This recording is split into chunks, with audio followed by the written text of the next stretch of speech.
Happy time zone, fellow travelers, and welcome to another edition of Fast Travel, the GDQ Hotfix show where we hop aboard the metaphorical GDQ plane to visit the sights, sounds, and of course, speedruns from around the globe. I am your captain for this voyage, NickRPGreen, as we travel the seas and the skies and visit lots of wonderful different places. I hope you're all having a lovely morning, afternoon, evening, wherever you are in the world. So last time on the show, we had some wonderful runs from Iberia. I remember checking out Iberia to make sure that that's what it was called, the peninsula that Spain and Portugal lives on. It was a fantastic episode. I hope everyone enjoyed it. Don't forget, if you didn't manage to catch that episode, you can catch it on the Games Done Quick YouTube channel. We will talk about that a little bit more later. But first, let's introduce today's episode. So we are taking the plane back over to the east again. We have already visited Singapore on our travels. We're going a little bit further and we are heading off to the lovely country of Japan, home to some of our favorite video games. I'm sure certainly home to some of my favorite video games. There's a particular series in particular. I used the word particular twice. That's 3 times I said that word. But there is a particular series that I'm very fond of from Japan, which we might check out in a little bit. But before that, we've got something quite special. First of all, our first game is not Japanese. Our first game, I believe if I recall correctly, Team Cherry is Australian or from New Zealand. I forget which one. I'm sure someone in chat will let me know. But we are taking a trip to Hollow Knight first, but not just any Hollow Knight. This is the Pale Court mod, and our runner for this run tonight was the lead Japanese translator for this mod, which when they told me about it, I thought it was a wonderful idea to feature this kind of connection to Japan on the show. So I'm very, very pleased to introduce you all to Soriyoshi running Hollow Knight Pale Court. The floor is yours. Yeah, thank you so much. All right. 皆さん、こんばんは. Hello, everyone. I am Sawayoshi. I am the runner and the lead Japanese translator for Hollow Knight Pale Court. You may know me around these parts as somewhat of a speedrun enjoyer as well. Today, I'll be running Pale Court 100% new game, which will take you through all of Pale Court's new content from a fresh file. We'll be starting as soon as we select the classic option up top here. All right, shall we begin? Let's do this. Perfect. Starting in 3, 2, 1, go. Let's go. Yeah, so you've been around here. We've all been around here on the GDQ ecosystem for a while. You know what Hollow Knight is. Hollow Knight released in 2017 from the Australian based developer Team Cherry. It's a Metroidvania 2D. You can move around, jump, swing your nail, get a bunch of abilities, beat a bunch of bosses, and beat the game and whatnot. But and also, yeah, you can't forget to mention the long-awaited sequel that came out last year, Hollow Knight Silksong, featuring the Jane Silksong, aka Hornet. This is a little bit different. The first half of the run is pretty similar to vanilla gameplay, but this is the Hollow Knight Pale Court mod, which you saw the title screen for as we got started. This mod is a mod that adds a bunch of new content. It adds fights, specifically fights with the 5 great knights of Hollow Nest, which are Ulgrim, Isma, Braya, Hegemol, and Zimmer, sorry. Very cool. It also adds a couple other things. It adds one other boss fight. It adds a platforming little challenge. It adds a bunch of new charms for each boss. It has new moves, new art, new music, new everything, new dialogue as well. in a bunch of different languages for all these characters. And it's capped off with a gauntlet by the name of Champion's Call. And we'll see exactly what that is at the end of the run. But right now we're going through, as you would with any Hollow Knight early game, we're just going to get a bunch of money. We do need to buy, if you know Hollow Knight, the Stag, our fast travel, coming up here. So we'll be getting our Geo a bunch of money. We're at 36, we need 50. And we'll see if we can get that in this next arena here. We have the Aspid Arena, where we get 3 hits on this first Aspid, and then we do a little trick called Aspid Double Spike if we can get that. There we go, perfect. Pick up more money, and we do have enough, perfect. Yeah, going through here, this mod, Hollow Knight Pale Court, was actually in development for quite a while. If I recall. I joined the team after release to help with the Japanese translation, but the mod was in development for, I believe, somewhere around 2-3 years before it came out in July of 2023.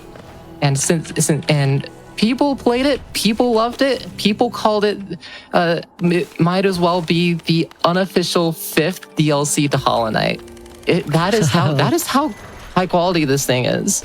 This is what happens when you don't give people Silksong. We'll make our own Silksong. Yeah, I mean, yeah. And even though Silksong has released, people still play it. It's a really good content mod, and yeah. Now that we're going up, we're gonna go into our first boss fight. You all know, False Knight. And we will actually be defeating False Knight for a few actually reasons. First off, we want the money. Second off, we want to beat False Knight so that we can do the refight afterwards later in the run. And we also, actually we don't do the refight, never mind. We do also want the City Crest for both routing and other reasons that I'll get into later. 5, 6, 7, 8 hits. Do this one more time.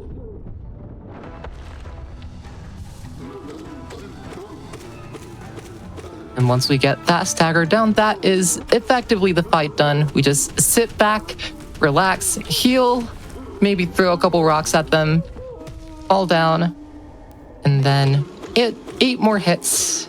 And that is the fight done. Gives us a reward of the City Crest, which will get us access into the city, as well as 200 Geo, which is a pretty hefty sum at this point in the game. That's a great fight. It's been so long since my playthrough of Hollow Knight, so this is bringing back lovely memories. How much do you know about Hollow Knight and its speedruns? Not much on the speedrun side. It was quite a long time ago that I played Hollow Knight. I did play Silksong on release. I only ever finished Act 1. I am not good at these games. I cannot imagine trying to speedrun them. Yeah, these games are hard. Hollow Knight and Hollow Knight Silksong are deceptively difficult. Deceptively difficult for their art style. And dare I say it, Pale Court builds on that difficulty. Builds on that difficulty. It gets even harder. There's a 112%, there's the 5 Pantheons. It doesn't quite get as hard as the end of the Final Pantheon. I want to say it gets really, really close though. And it actually might be more difficult. I'm not sure though.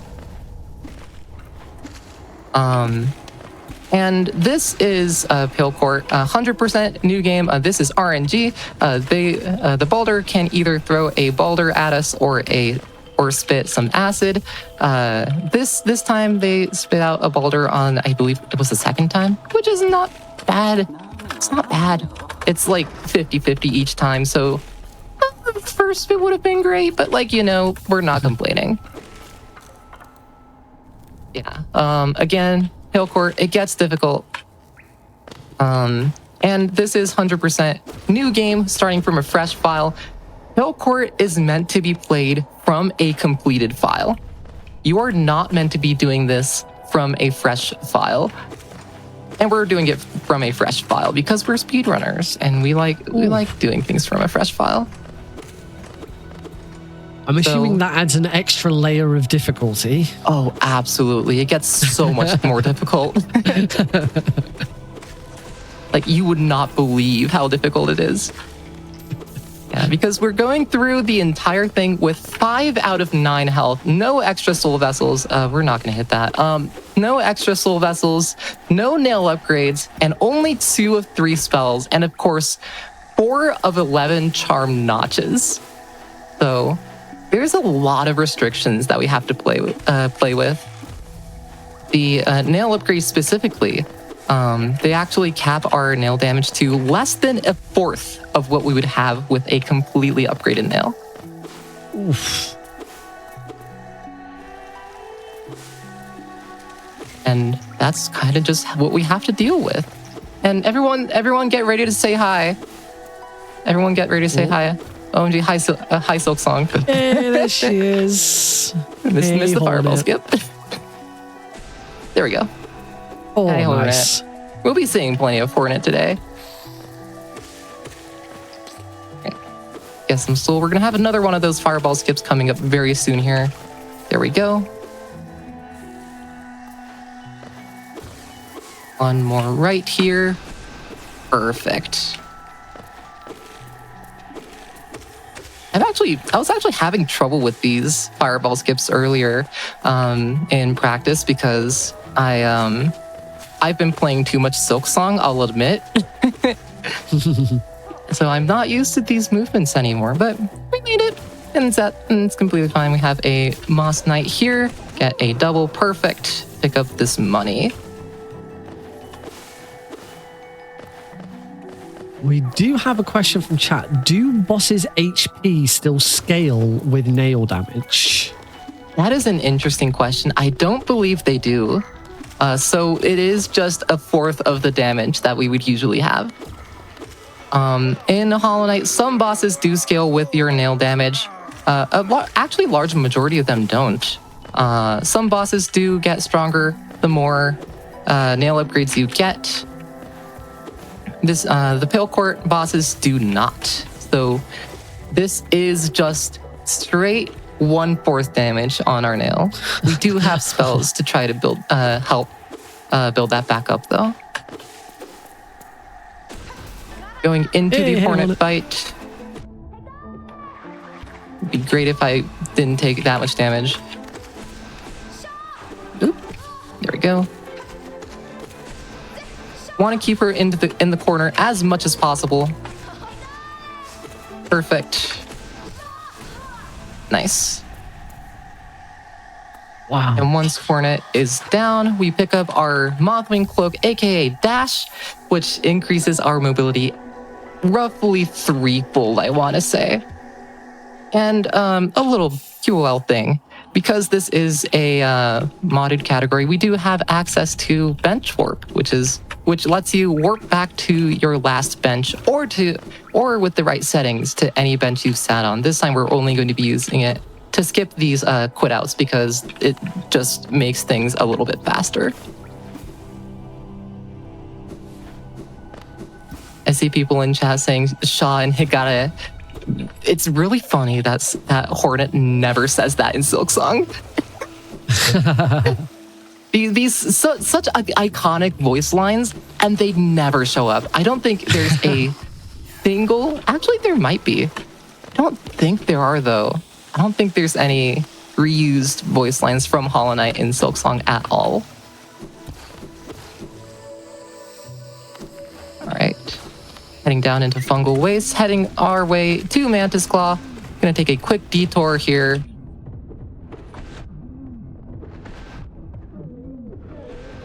Take out these Shroomel Ogres, and they will give us a Charm Notch, which will let us put on 1 extra notch's worth of Charm later on. This is very, very important, and makes the run a lot easier. We'll get into that later in the run. Roughly an hour, maybe a bit more than an hour in is what we'll actually get to that charm notch, but it does help a little bit early on. The meat of the time save is later on, though. All right, head down. Have a little skip here. If you haven't seen any Hollow Knight speedruns, this will be news to you. You can skip the entirety of Mantis Village. There we go. Boop, boop. And there we go. Nice. Oh, wow. It is a difficult skip getting that explosion pogo, E-pogo as we call it. Once you get used to it, it just kind of becomes second nature. There's like 10 different ways to do the skip of varying difficulties, and some of them only work on older patches. Speaking of patches, have you heard Hollow Knight is actually still getting updates? I did hear it got an update recently. Hollow Knight got an update recently that backports actually some QOL features from Silksong, such as the game pausing whenever you're in the menu.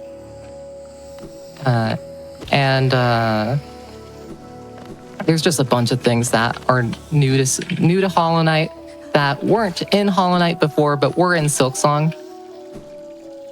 And a lot of them, unfortunately, do not benefit speedrunners. For example, the menu pausing the game when it's open. There's this trick called menu dropping, inventory dropping, that you've actually probably seen me do a couple times. Where opening inventory in midair actually uncaps your fall speed. This has been patched out after 5-6 years of actually no more even, like 8 years of Team Cherry trying to patch out inventory drops. They've finally done it. Inventory drops are no more in Hollow Knight. Pale Court uses a modded version that only runs on a slightly older version of the game, so we do still have our inventory drops to work with here. So does that mean that runners of non-modded versions are now having to downpatch? Yes, downpatch versions have been faster for multiple years, but yeah. People are down patching, and yeah, it's also slower because the game is stopped while you're equipping charms, which is also honestly actually pretty big. All right, and now we are into the City of Tears. After using our city crest, we'll go back to that city crest door in about an hour. You'll hear this a lot. In about an hour, you'll be seeing a lot of Pale Court. The first roughly hour is mostly unmodded content. So sit tight. maybe have the stream on while you're making dinner or something. I'm definitely sitting eagerly and with anticipation. It's just wonderful, wonderful seeing the movement. Just the addition of a dash.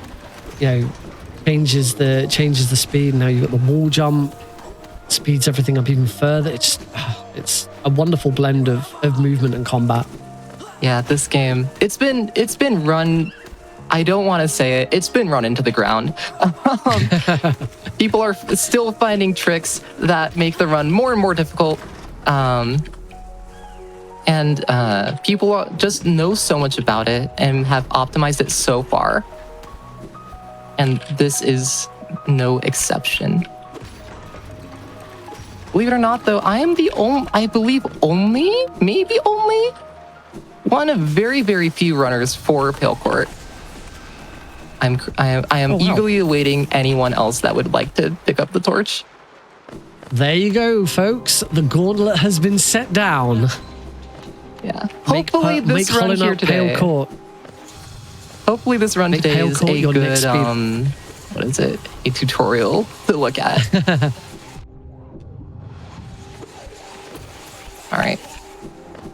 Going into Soul Sanctum here, we have a little mini boss we have to fight. We have the Soul Warrior. We'll be seeing them again later on in the run. Get a heal here, actually. Well, if you heal up to full marathon safety. Alright. Through here. On this version and newer versions of the game, you can actually, like you saw right there, go through the gap between the elevator and the wall, which is always fun to do. It's also slightly faster than going around. Okay, we're through. It was a very tense roof. Yeah, it is notorious within the Hollow Knight speedrunning community for being a little bit mean. All right, and we have a boss fight. We're gonna go up into the spikes here.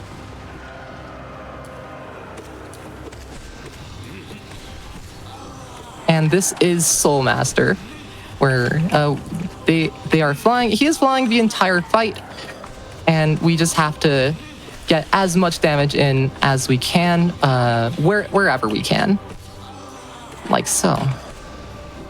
What we really want to be seeing is these fireball double hits, where it'll hit and then hit again on the other side of the arena where he warps to. And that is the fight done. That is Soul Master defeated, and we get our prize, this little floating thing in the middle. Looks just like when we got Vengeful Spirit. Unfortunately, that was a fake out, and we have a phase 2. No. I have seen so many casual playthroughs of this game, because I just like watching casual playthroughs where they just don't know that this is a thing, of course. And it is so amusing every single time. I do remember absolutely hating this. This was like the first boss that really gave me trouble. Mm-hmm. And you just obliterated it in like a minute. Yeah, again, these bosses, you kind of get used to them after playing this game for 3,800-ish hours. All right, that is the Desolate Dive. We'll be picking that up and going over here. Desolate Dive is our downward spell.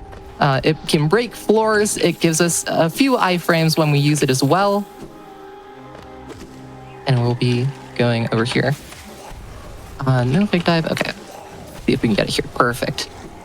If we do a dive right on the edge of a breakable platform, it will break the floor and you won't go through it.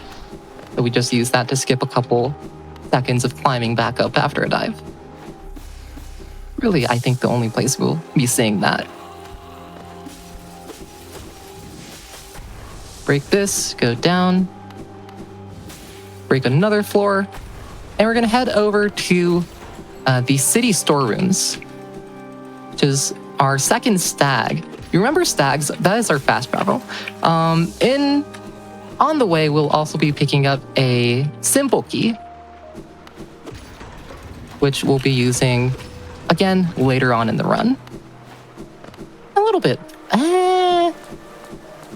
I'm sorry, it's an hour into the run. Everything is an hour in. When in doubt, it's an hour. It's an hour in. Maybe a little bit shorter now that we're 20 minutes in, but can you believe it's already been 20 minutes into this run? It doesn't feel like it. All right, pick up the simple key. A little bit low on health, that's completely fine. Climb over here. We'll go over to the stag. We're gonna buy the stag and then the stag back to Forgotten Crossroads. Also, hi Mevy. Mevy in chat right now is actually the project lead for Pale Court. Hello. Oh, wonderful. Hello. Thank you for making this amazing content, this amazing creation. All right. Here, what we're gonna do is go back to Dirtmouth and say hi to a friend we never say hi to in speedruns. This is one of very, very few speedruns that gets to go to Dirtmouth, go to the right, go over to the well, and say hi to Tiso. Hi, Tiso. We're gonna go back to the bench and we can say hi to Tiso again. Hi, Tiso. We'll be seeing Tiso a bit later on. Not quite an hour in. But also a little bit more than an hour in. Alright, climb up. We do need a little bit of soul here so that we can use Desolate Dive to break a floor, and we are into Crystal Peak, one of the coolest platforming sections in this game. Dive here. Inventory drop. You can't do things like this in newer versions of this game. I was assuming when you were talking about like the game pausing, it's because you want to find somewhere to just drop down and then do a bit of menuing whilst you're free falling. Yeah, it's a lot of just it just uncapture fall speed. Gonna sit on a bench here, which it's very rare that you actually sit on this bench in runs.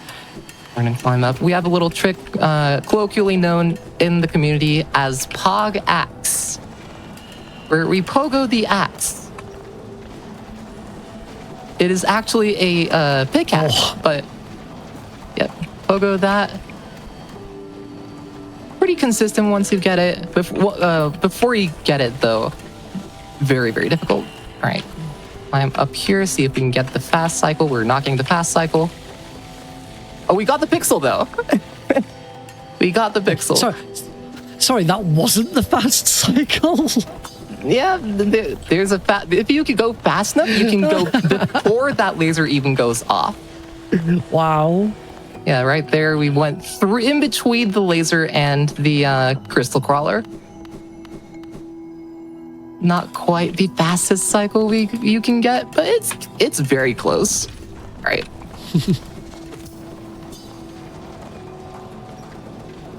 Inventory drop here.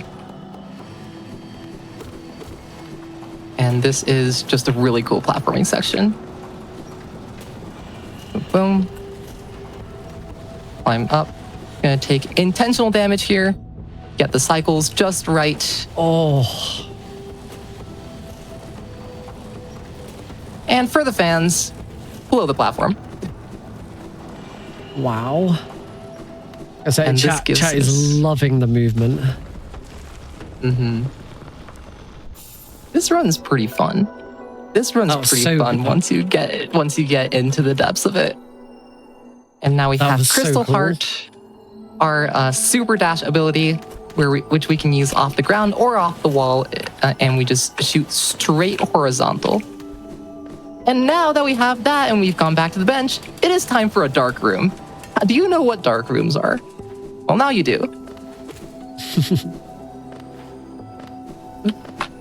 Oh, I love having no vision. Perfect. Very nice. Yeah, that entire room has spikes along the ground, so you cannot mess up. Or else you have to start all the way back at the beginning of the room. Not an easy thing to do. I'm up here. Oop. Forgot that you can't do that. Oh. You got this. Yeah, climb up. Get you over here, question mark? Can you please come up a little bit? Thank you. A little bit. Okay, thank you. A little bit farther. A little bit farther. Nice.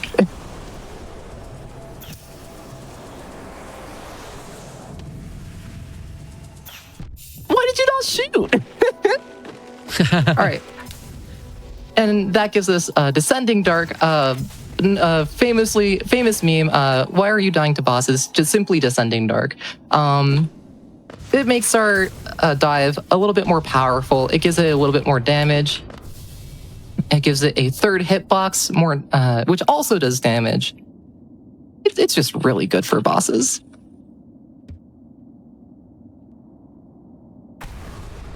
All right, and we get sent into the dream world and do a little bit more platforming to get the Dream Mill, though not as much platforming as you usually see. We have C-Dash. All right. So fast travel is about speedrunners around the world and different speedrun communities around the world, right? Is it all right if I talk about Japanese speedrun communities a little bit? Absolutely, go for it.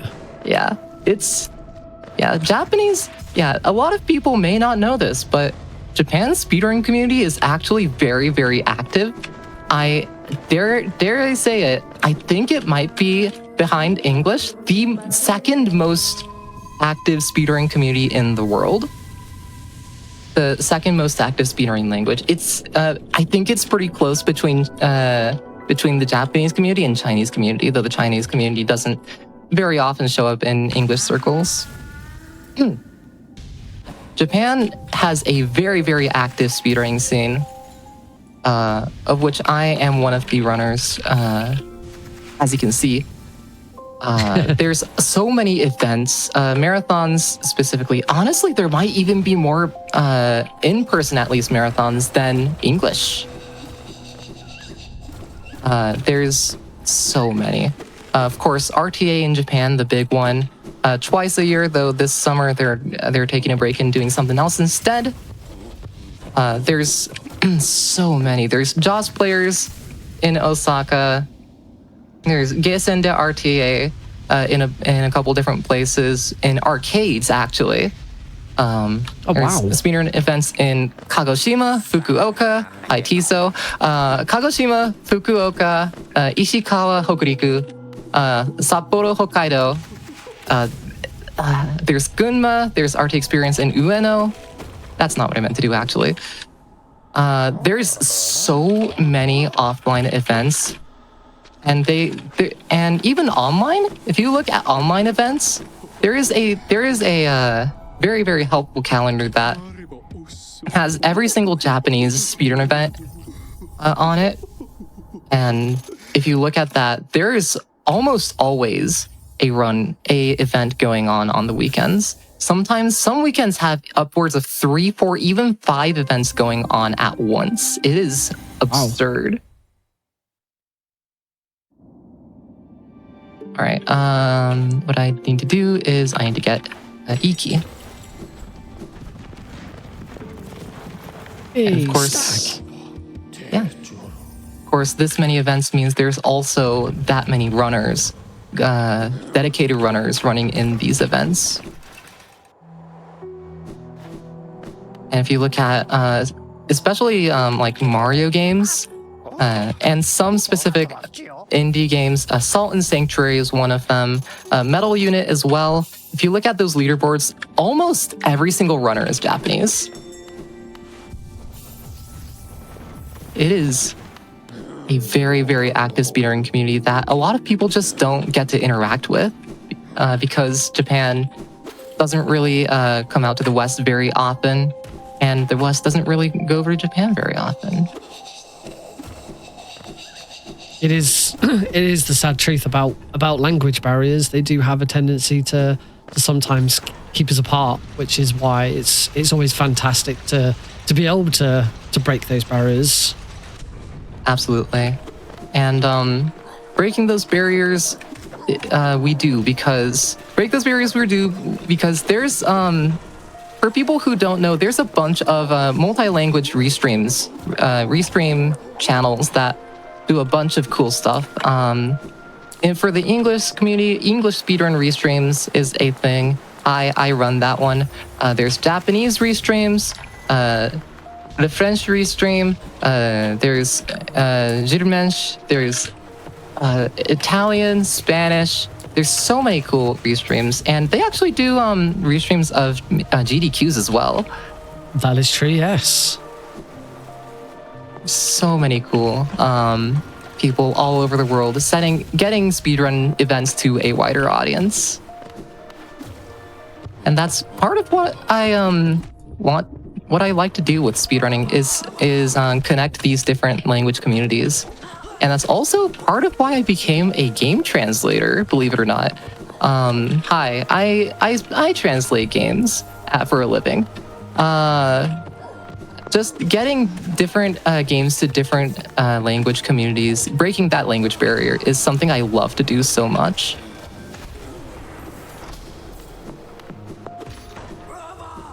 What other games have you worked on then? This is Hollow Knight Pale Court was actually my first ever project, even though it is not a full game. I've worked on games like Rusty's Retirement as a proofreader. I've worked on Sheepy, a short adventure, which you might have seen on this channel a couple of times. I'm working on a fan translation of a game that I've shown in Fatales, actually, Vivid Stasis. I actually recently, there's a game in Steam Next Fest called Angel Clicker that I helped do the store page translation for. There's a few things that I've worked on. Wow. It must be really interesting, you know, because it's people think translating is just, you know, you just drop the text into Google Translate and that's it. But it really isn't. There's so much more to translating and, you know, understanding the meaning of what you're saying and how that translates, as well as just the words themselves. Mm-hmm. Yeah, creative translation especially is such an art. It is taking sentences, words from a language, and in a way, because you cannot, oftentimes you cannot capture the exact meaning and translate it literally and have it work. It is the art of taking words in a different language and reinterpreting it to your own. And I think it's just amazing what people can do with translation and how many people it can connect.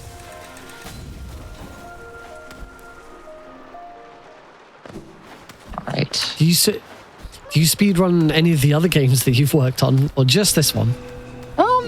Speedrunning, just this one. I do play Vivid Stasis a lot, but not quite speedrunning. Yeah, this is I believe pretty much the only game that I've worked on that I do actually actively speedrun. All right.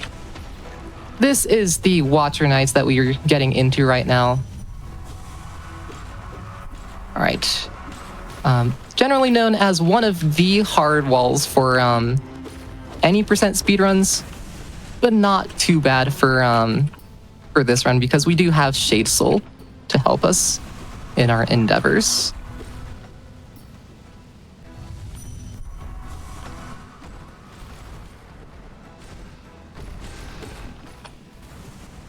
There we go, perfect. Getting both of them with the same dive.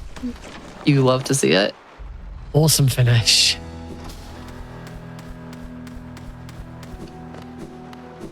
Yeah, I see in chat someone mentioning that translating requires understanding the words, the context, and putting them in the correct order, the grammar. And you have to make it work in the new language as well. It is an art form. And I really don't like saying it, but it's an underappreciated art form. Oh, I would agree. So much that goes into it. Take a drink of water. I've been talking for 35 minutes. And if you have anything, this is a cutscene into a bit of a movement section. You have plenty of time to do so. Excellent. Well, talking about showcasing different things, GDQ has recently announced that we are showcasing transgender speedrunners in our second annual International Transgender Day of Visibility celebration. So there is going to be a mini marathon March 21st and 22nd celebrating trans speedrunners. Run submissions are still open, but they close on March the 1st. They close on Sunday. So you can use !TDOV in chat to learn more and get your submissions in before the submission window closes. Thank you. I actually didn't know that was a thing that was going on. I may end up submitting something. Who knows? We may have another runner. Might we see some Pale Court that weekend? We'll see. Would be wonderful. So where are we heading now? Yeah, so we've beaten the Water Knights. We've absorbed Lurian, our first of 3 Dreamers. A little bit more on that later. And we're going down to Ancient Basin now, and we're going to go to pick up an item and also our Monarch Wings, our double jump. We're going to Basin for double jump, and then we're instantly noping out to do a little bit more fetch questing. All right. Oh, yeah. So that is an RNG super dash. Sometimes you get hit, sometimes you don't. And that enemy was kind of in a very, very inopportune place right now. All right. Down into Ancient Basin. I'm actually going to get this bench here. 150 geo. We have 800. This is basically all the geo we're going to be needing for the rest of the run. Right. V-dash over into the depths of Ancient Basin. This is a really cool movement section. There's a bunch of Maulers that spit out this infection at you. And if you dash through them at the exact right timing, you just simply don't get hit. Oh, that's always nice. Yeah. Oop, that one's RNG. And we're gonna take a quick detour down to pick up another simple key. This will be showing up an hour later into the run. All right. And we're gonna go up here. One more Mauler right here. Dash through, and there we go. Coming up. And we have a little thing called a trans dash, where we translate our sideways momentum into vertical off of a wall jump. It's a pretty cool trick. I like what it's named as well. We love translations, no matter whether they're words or movement. All right, and we're into the Broken Vessel fight.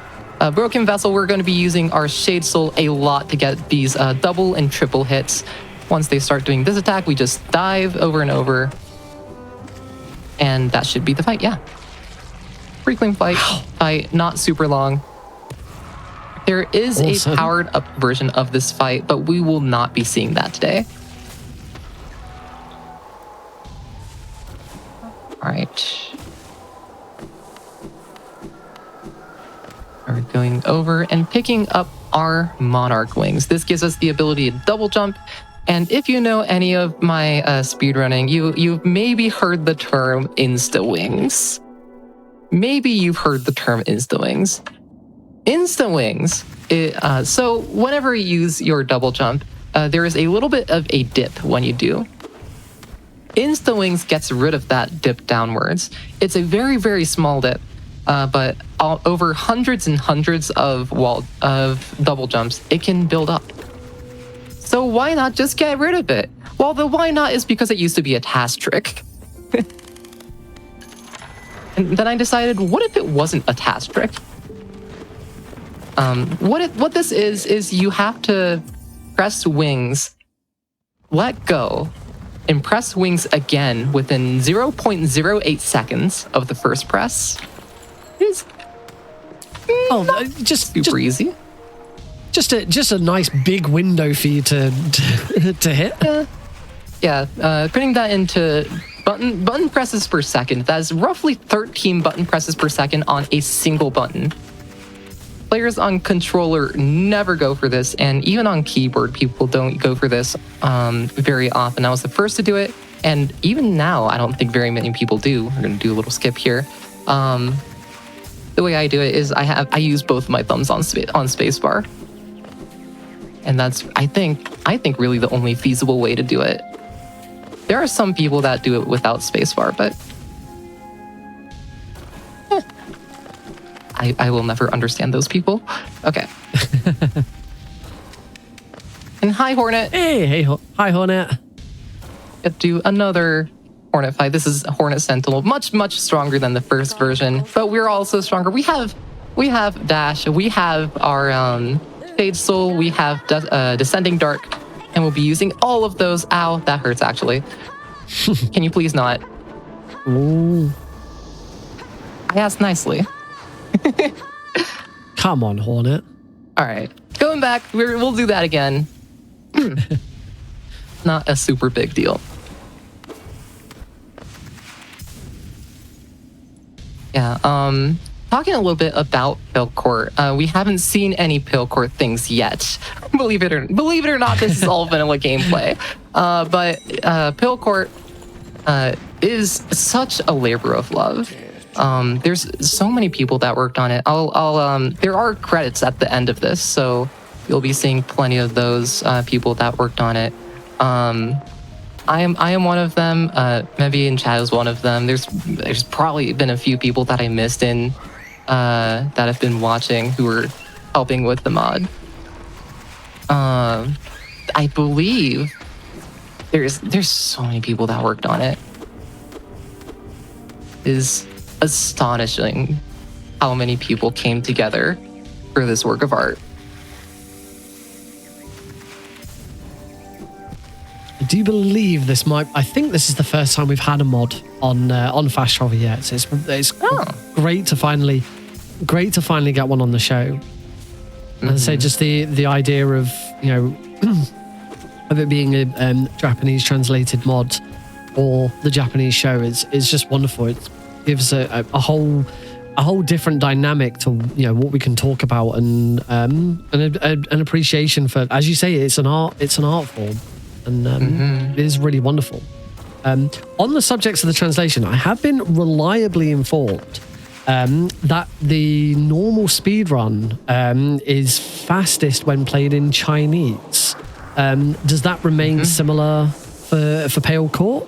Because obviously you're playing your translated version right now. Yes, it is a similar deal. The less characters, the less letters there are, the faster the language is. And Chinese would be the fastest, I believe. However, there is not at the moment a Chinese translation for Pale Court, I believe. It's very, very possible that's changed. I've missed it, but to the best of my knowledge, I don't think there is. And either way, I would still want to play my own translation. I think it's really fun. All right, that is the Hornet Sentinel fight done.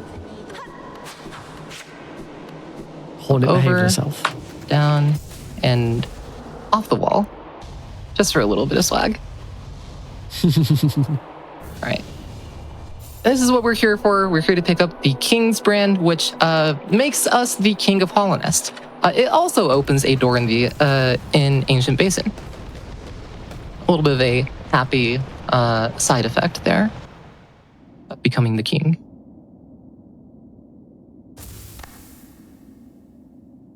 Aw, thanks, right. Hornet. Hornet is so nice. I wish we had a game about her.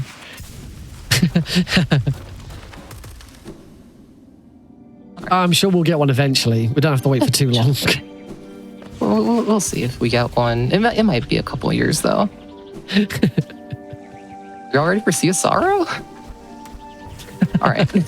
So now that we've done that, now that we have King's Brand, we're taking a little bit of a detour up to the Colosseum of Fools. We're doing one thing and one thing only to get up. Once we get up there, this climb here is a lot of fun. Because you're going straight vertical up this giant room. Off the wall, off that. It's just glorious how much. That was lovely. How smooth a lot of this movement is.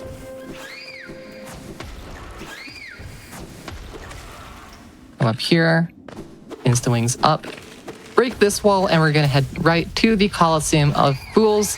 And once we get to the Colosseum, we're gonna skip these 3 colos, and we're gonna go say hi to our lovely friend one last time. Everyone, say hi to Tiso. Hi, Tiso. Bye, Tiso. That's the last time we're gonna be seeing Tiso alive. Aww. So once we say hi to Tiso 4 times in Dirtmouth, in Crossroads, at Blue Lake, and in the Coliseum, the flag has been set, and as soon as we enter a Coliseum, Tiso unfortunately leaves the realm of Hollow Nest behind, and we'll be seeing a little bit more of Tiso though, and that's going to be about an hour and a half into the run. Oh, about an hour and a half. Oh, yeah, it's very close to the end of the run. All right, now that we've done that, we're going to head back over to. Oh, nice mini job. Back over to the stag and back down to Basin. We're gonna immediately use that, put that King's Brand to good use. All right. Get the soul. Go down here. And take the stag. Is this enough geo? Will I have enough geo later on? If not, that's not a big deal. There's plenty of places to get money. All right. Back to Hidden Station. Say hi to the King Mold here. We will not be seeing White Palace. Gonna go straight back down this way yonder. And we see higher vessel. These words, higher being, these words are for you alone. Our pure vessel has been raised from the abyss. We will step foot in there no longer. We're gonna step foot in there. Welcome to the abyss. This is the abyss, the deepest part of Hollow Nest, where the void is plentiful, bountiful, and the 2 damage enemies are plenty. it's very welcoming. Right. A little climb here. Here as well, we're going to climb up. We're going to use these shades to our advantage.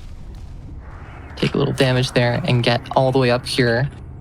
And hit this lighthouse, lighthouse, activate it, and that will get rid of the shades, as well as calming the void sea so that we can super dash over it.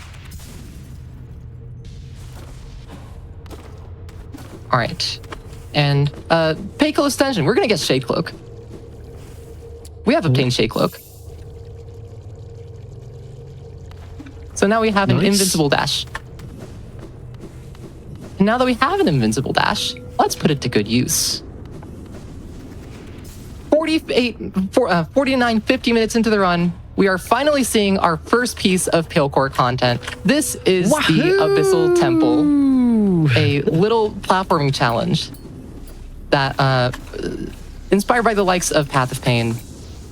Very difficult, and it utilizes our dash. It utilizes our dash, our Shade Cloak. It also utilizes the down dash added from Dash Master. This is why we had to pick that up about half an hour ago.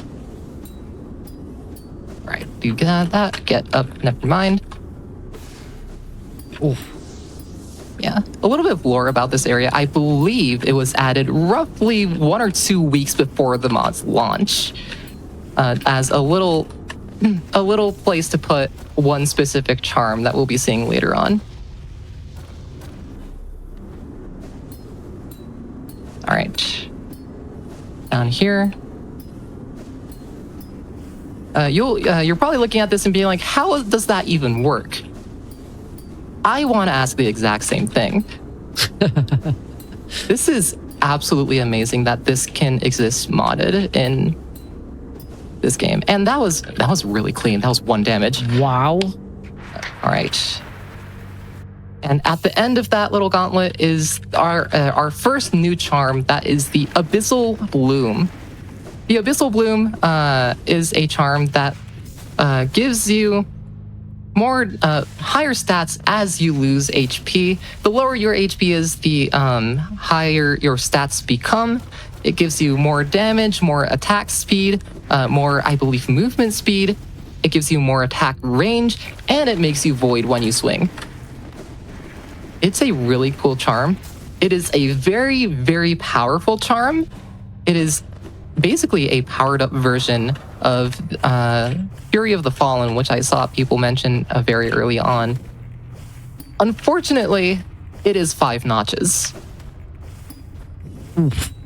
5 charm notches, of which we only have 4, and we will only have 4 for the entire run. So we will not be seeing Abyssal Bloom, which is really a shame because it's such a cool little thing. All right. I Hornet. I Hornet. Up.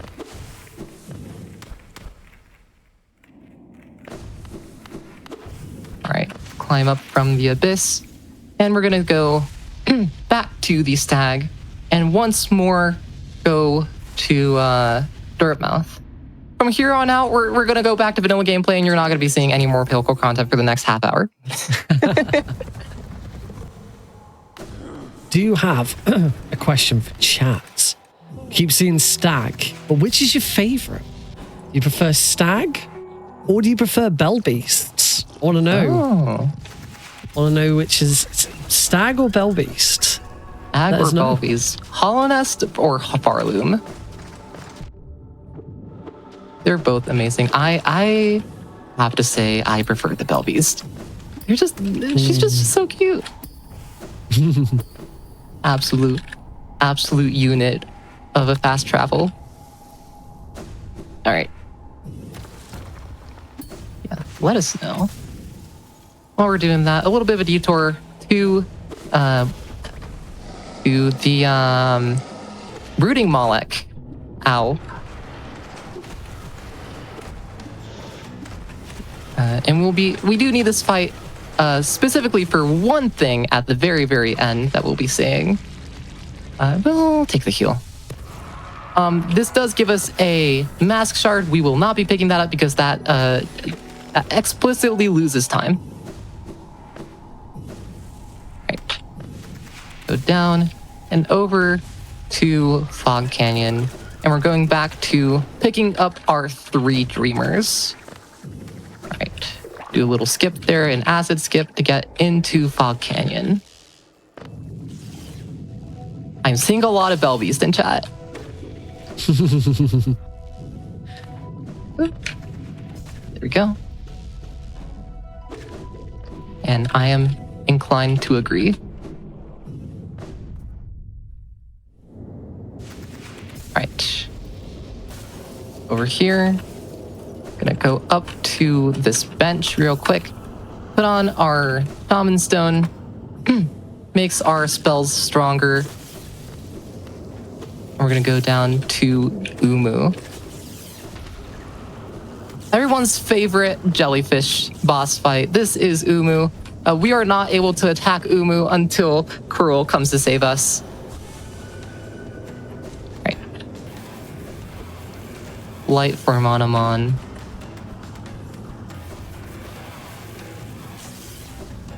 All right, we'll see if we can get the 1 cycle here.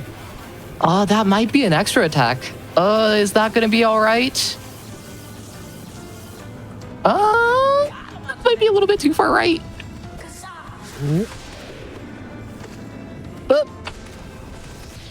Yeah, it looked cool. That's good. All right, we'll go for a 2 cycle here. Get one more dream nail up here. And now Umu is going to do an extra attack. Usually they only do 2 attacks per phase, 3 for the first phase. Sometimes they can just decide that RNG gets the better this time and give you an extra attack per phase.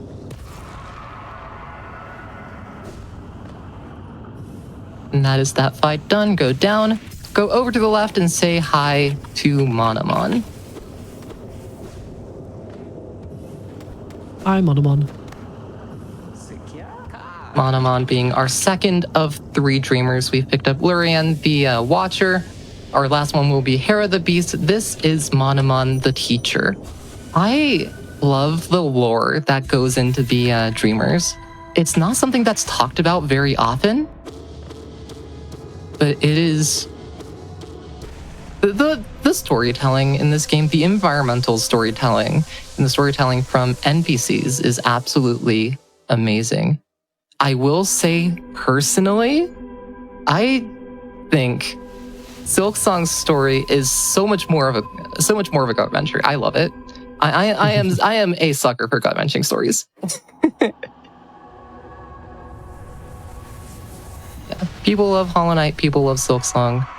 People love both of them. Play Hollow Knight. Play Silk Song. Both of them are great games. They're pretty difficult though, so definitely be ready for that. All right, and now that we have picked up Monomon, we're going to climb back out of Teacher's Archives. There we go. Up here.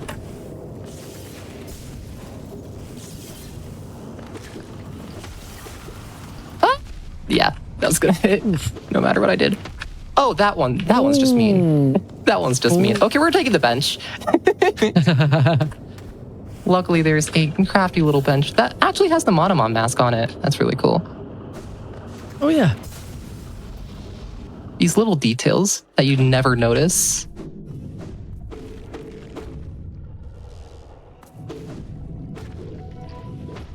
Go down, and we have a little skip called a Queen's Garden Asset Skip. Where we're gonna cling onto this little wall, super dash below, well, and we want to wall jump out the other side.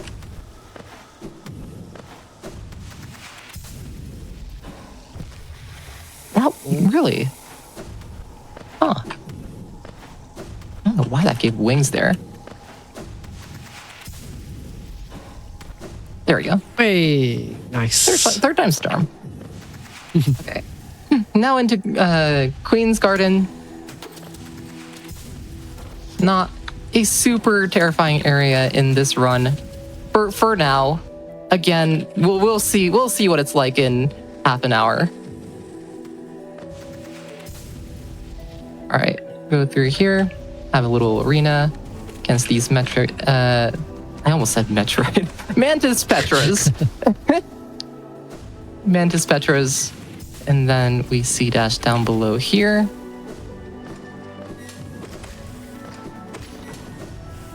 Jump up, break this plank, and head down over here. Now, usually if you know any percent runs and routing, you would know that we go straight down into Deep Nest. But we actually have a little bit of a detour here this time.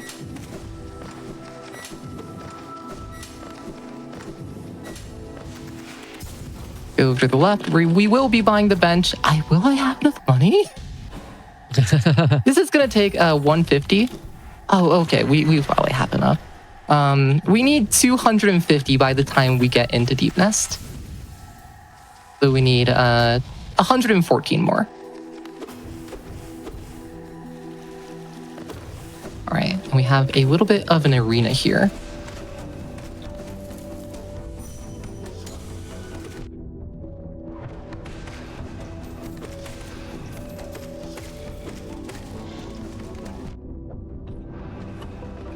Oop. Let's dive that, yeah.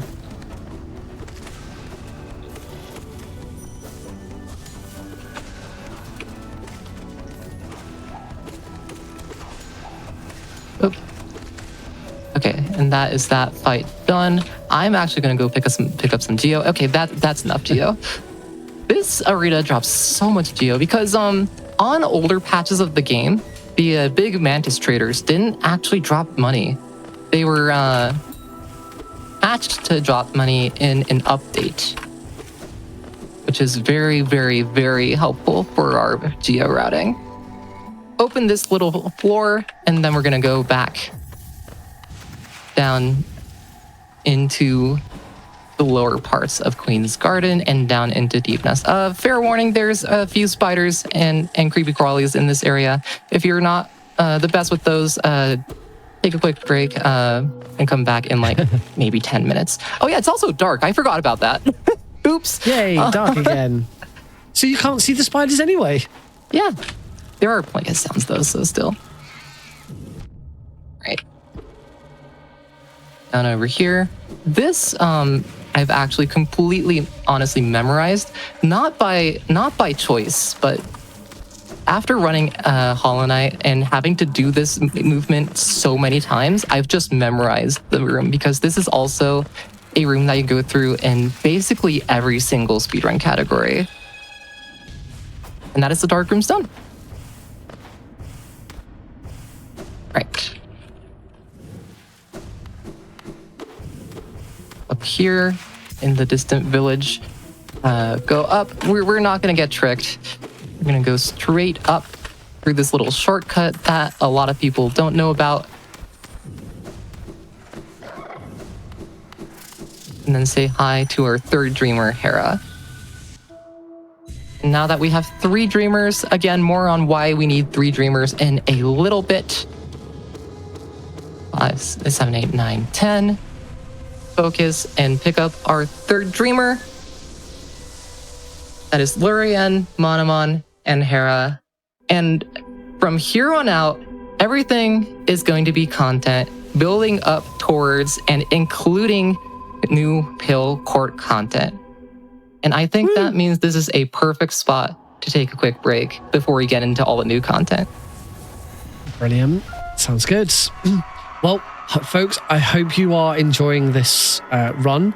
We're going to take a short break just to, stretch our legs, grab a drink, say hi to Hornet.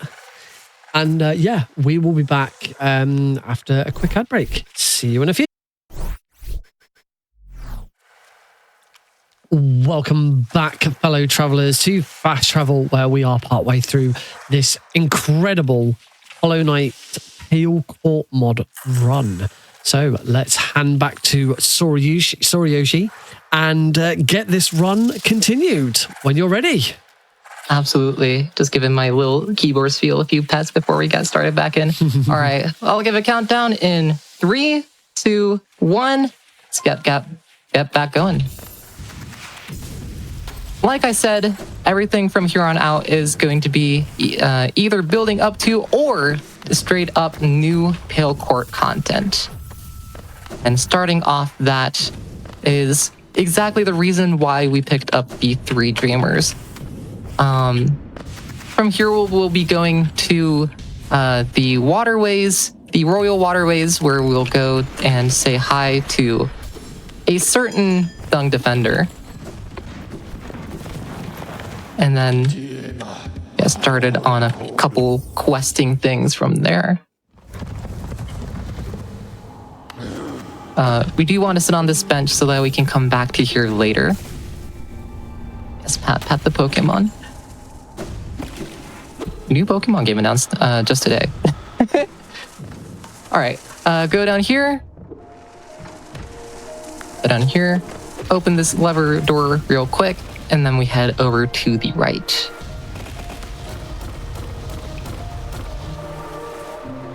And we are going to head all the way across and down like so.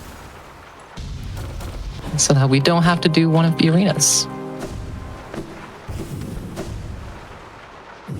This is, because we are getting into new content, this is exactly where all of the 1 hour laters converges. If you've been paying attention. We're finally at 1 hour later. Yeah, 1 hour later. We'll be seeing a lot of the 1 hour laters very soon. One of them is here. We're going to use our first simple key to open up the trapdoor, the lid into the royal waterways. And get a little bit of soul. And then we're going to use that right away on a dive to get down to the bench down here. We will not be sitting on the bench. We want to fold the bench up top at the stag so that we can get back there quickly. From here, we're going to head over to the right side and up to the Dung Defender fight. Dung Defender is an interesting fight because we can use our Descending Dark in a very unique way in this fight to dive into the ground and get the Dung Defender out of the ground when he's submerged. Yep, and that is the Scream. That is halfway through the fight. and go into the ground. And the dive didn't work. There we go.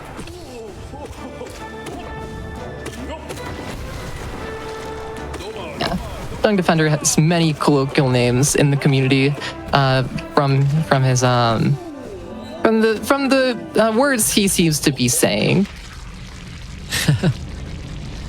And also a certain speedrunner who started making beans memes. And that gives us the Defender's Crest, a 1-notch charm that we'll be talking about in another few minutes here. Immediately, we're going to dive through this floor and go into the refight against White Defender. Again, White Defender is a fight where you are meant to have effectively full equipment. So this fight is going to be a little bit longer. Dung Defender was very quick. This fight is probably going to be closer to 2 minutes.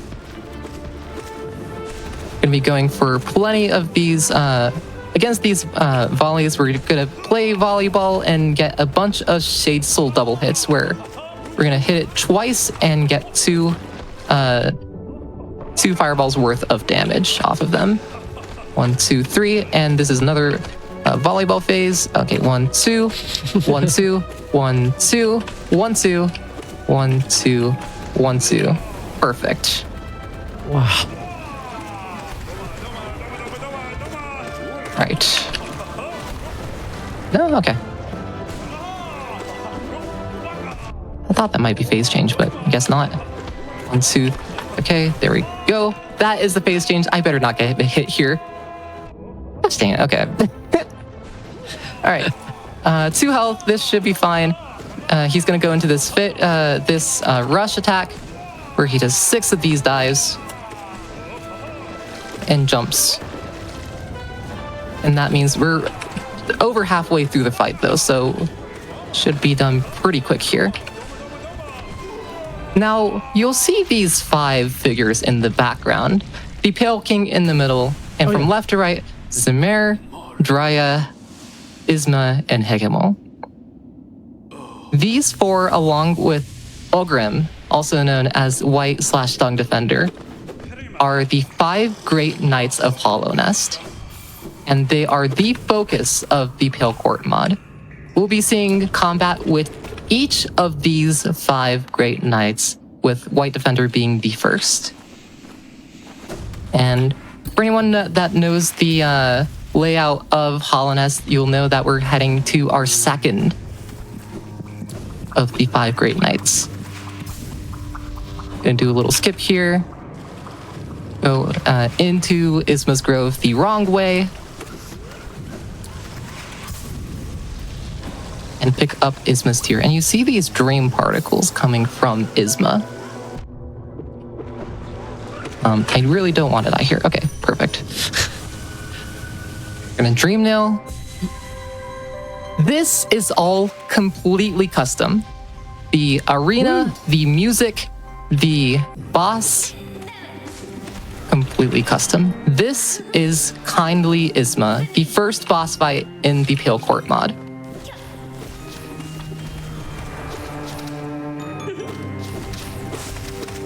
Isma has, this is how Isma fights, is with a bunch of these ads that shoot at you and show up on the ground. And then she does these attacks while warping around. Generally, again, you are meant to have full equipment. You are meant to have specifically Abyss Shriek for this fight. Your upwards spell. Your upwards spell, which hits above you. We do not have that, so we just kind of have to make do with our Shade Soul. These vines that shoot up from the ground are also breakable. They do block your movement until they are broken, so you want to get rid of them. But they take, with no nail upgrades, they take, I believe, 8 nail hits, which is not something that we really want to be taking time on. So we're just gonna break them with spells whenever we can. So one Shade Soul does do the trick. Do dives and Shade Souls for damage here. Ow. 2 health is a little bit scary. But yeah, that's the end. Gonna take a heal just for safety.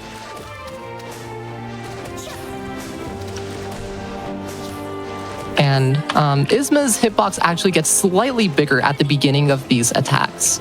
So you can hit with the upslash and with the Shade Soul, and that is the damage that we need to complete that fight. That is kindly Isma a taste of what we'll be seeing in the Pale Court mod.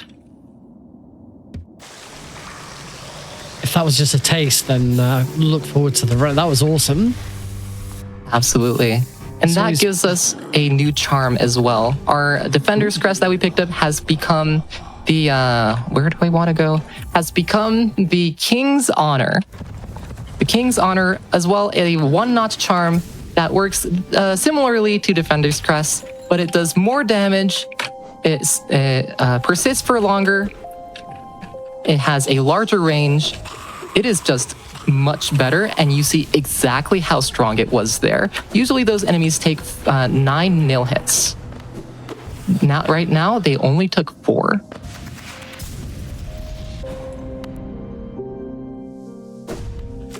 Now we say hi to the Grey Mourner. Grey Mourner, hi, Grey Mourner. Of course, known for giving us these delicate flowers. These delicate flowers, they break as soon as you take damage. In Hollow Nest, they break as soon as you take damage, so we will be not taking damage for a little while. We do have to get this all the way to Queen's Garden, and that is a pretty long way away.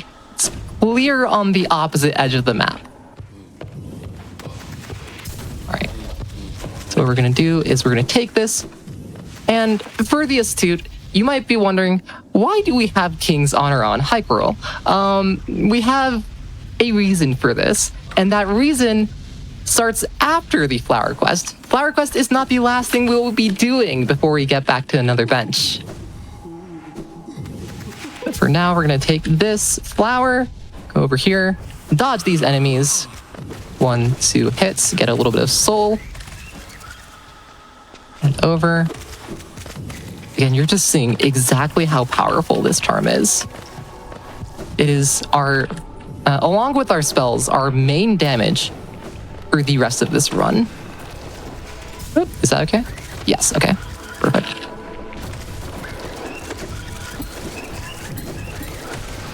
Take out this enemy right here. These volatile Vengeflies, I believe. No? Furious Vengeflies. And volatile Grezers. Okay. B-dash in here. Take this, hit that enemy. And everyone, it is time. We are going through Fog Canyon. We're going through Fog Canyon with King's Honor on. This is going to be a lot of fun. We're gonna take it very, very safe. Go down the right side. Right here, we are going to dive down into the acid below. And now we're gonna go in here. We're gonna Shade Soul these two. And then we're gonna go forwards. You see exactly how big the area of effect is as well. Over here. Again, these I believe they're Umas. These cores will explode for 2 damage when they hit you, and they will stop the Flower Quest, and you have to start all the way back at the Grey Mourner. I would be terrified at this point about taking any damage. There's 2 more rooms to this. Oh. Okay. I have Mantis Petra here. I have lost the run to this Petra before. This time it was completely fine. Drop down here. Make sure not to hit these moss flies.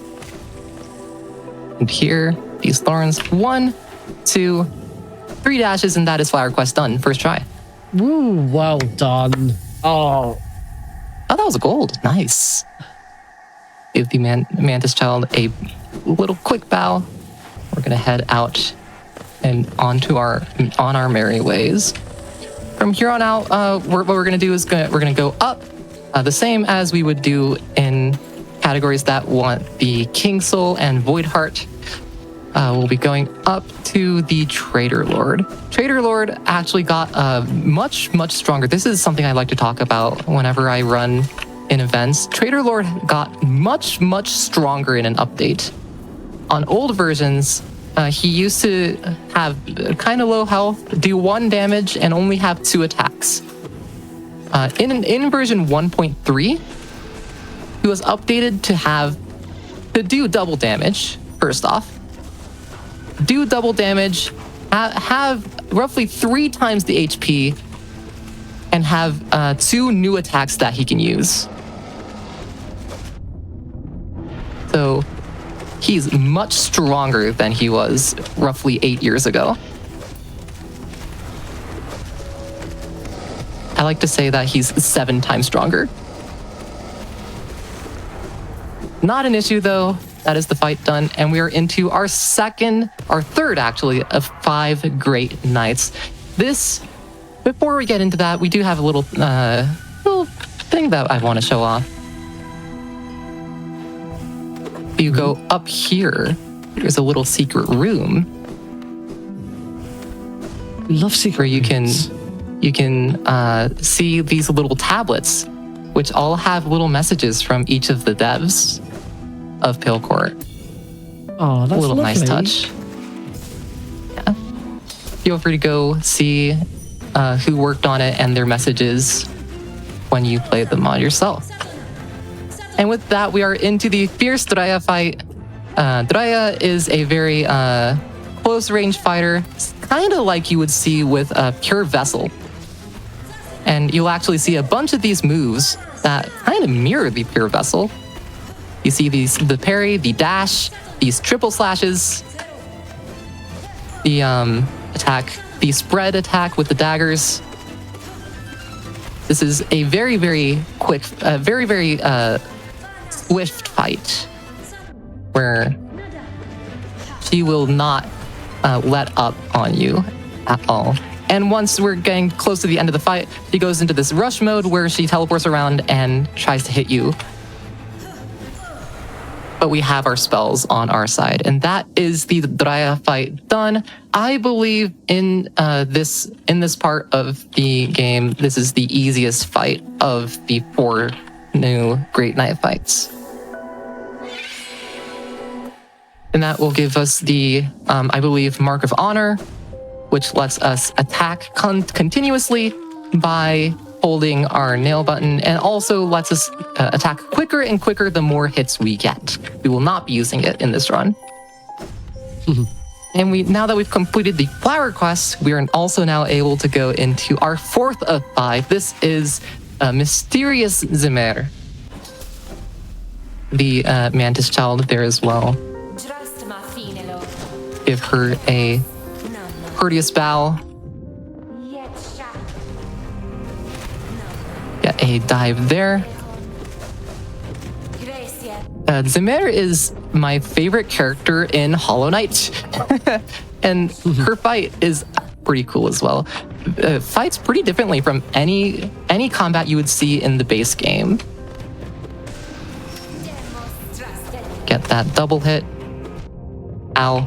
One health is not great, but this fight should be basically done.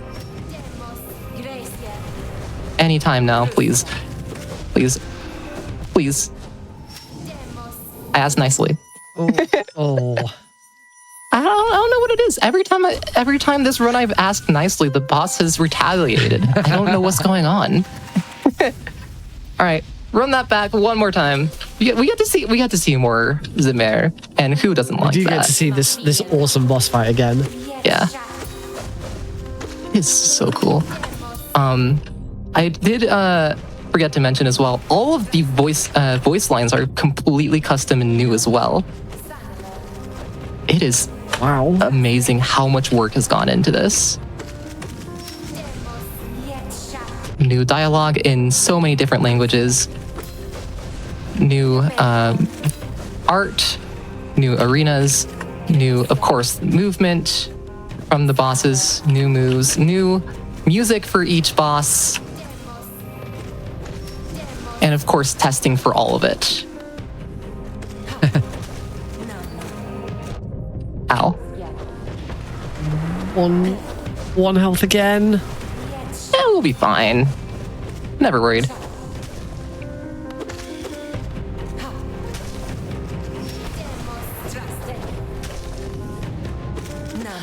Never worried.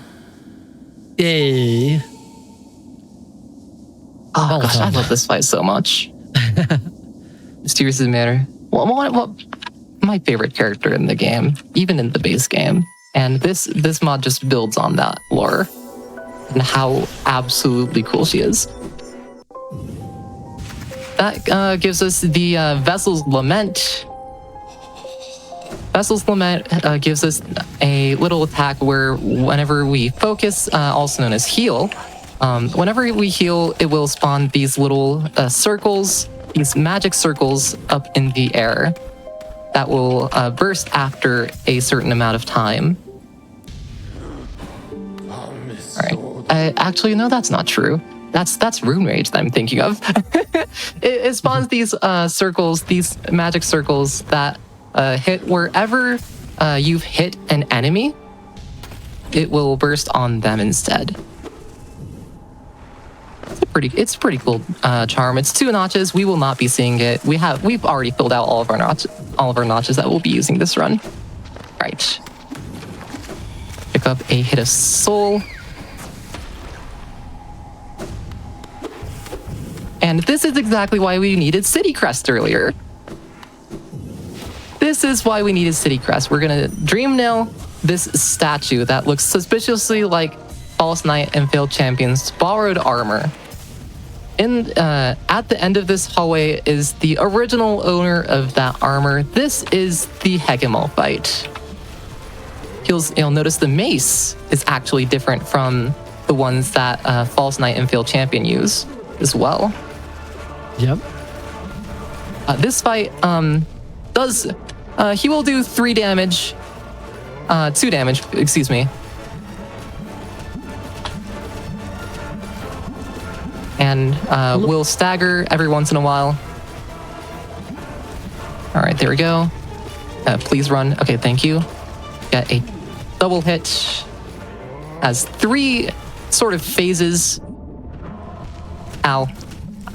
Has 3 phases where each one he will gain a new attack. The first one has the jump slam. It has the attack where he will throw Rubble up into the air. In phase 2, he gains an attack that has a full screen shockwave, kind of like you saw in the Trader Lord fight, where you have to use iframes to dodge it. Again, the shockwave also does 2 damage. And in the third phase, he starts playing volleyball. Yay, You'll see what I mean. Might be closer to badminton, actually.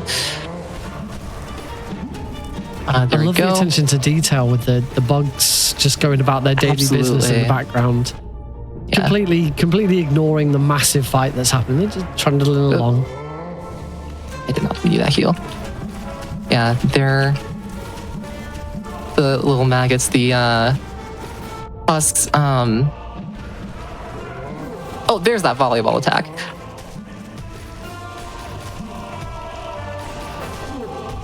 Get those triple hits clean, and the fight should be done. There we go, and that is the Nice. mighty Hegemon fight Wow. done. This is a really cool fight once you get it fast.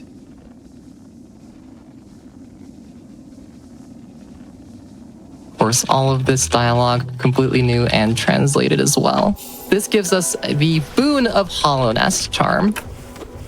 Boon of Hollownest makes our spells pale. It makes them very different. It makes our Shade Soul go in a little spread, kind of like you saw Draya using earlier. It makes our Shriek, which we do not have, our Upward spell, do the Rune Rage thing, where it spawns those circles. It makes our Dive spawn a bunch of swords, kind of like you see in the Pure Vessel fight. Of course, all of the attacks from Boon of Hollownest, all of the attacks from all of these charms that we've been picking up are modeled after things that your vessel would do, I believe. It's really cool. the lore for this is that the five great knights, Ogrim, Isma, Doraya, Zemir, and Hegemol, were training the Pure Vessel to become the Hollow Knight. So there was a bunch of training going on, and the Champion's Call, which we'll be seeing pretty soon here, is sparring that was done in preparation for that. It's so cool how this mod builds on so many lore things that you just didn't get to see in the original game. Like it gives all of the five great knights new attack motions, new move. It makes them move, all of them except for Grey Mourner and Ogrim. Zemir and Ogrim are already deceased by the point the game starts, so it's just amazing being able to see all of them in motion. And here is our second simple key. This is another one of those 1 hour laters. Yay! It all pays off in the end. All pays off in the end. Going into Godhome, where we'll be doing exactly 2 things here. One of them is the Champion's Call that I mentioned. The other one might be a little bit of a dark horse, if you will. So do you all remember that one character that we were saying hi to over and over? The one that was showed up in the Colosseum, disappeared, and then was never seen again. The one with the name that starts with T. This is the Tiso fight.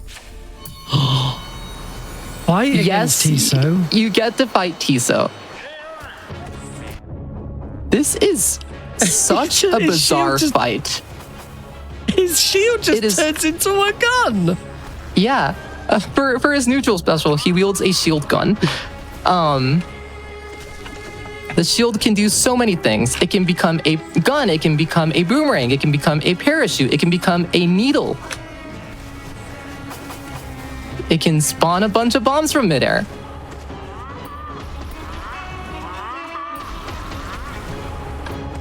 And of course, it also works as a shield. Just in case you were worried that it doesn't shield him. But none of that was enough. Fall into the night, and now he takes out the Malek. But in the process, his shield gun gets jammed, and unfortunately, self-explodes. And that is the tale, the sad, sad tale of Tiso. Bye, Tiso. We will miss you. And now that that's out of the way, F's in chat for Tiso. F's in chat for Tiso. With that out of the way, chat, it is time. Will you answer the Champion's Call? Again, we're back in this arena with White Defender, with the 5 in the back, the 4 other Great Knights and the Pale King. Now, some of you who are astute might notice that this is in Godhome and be kind of scared as to what's coming next.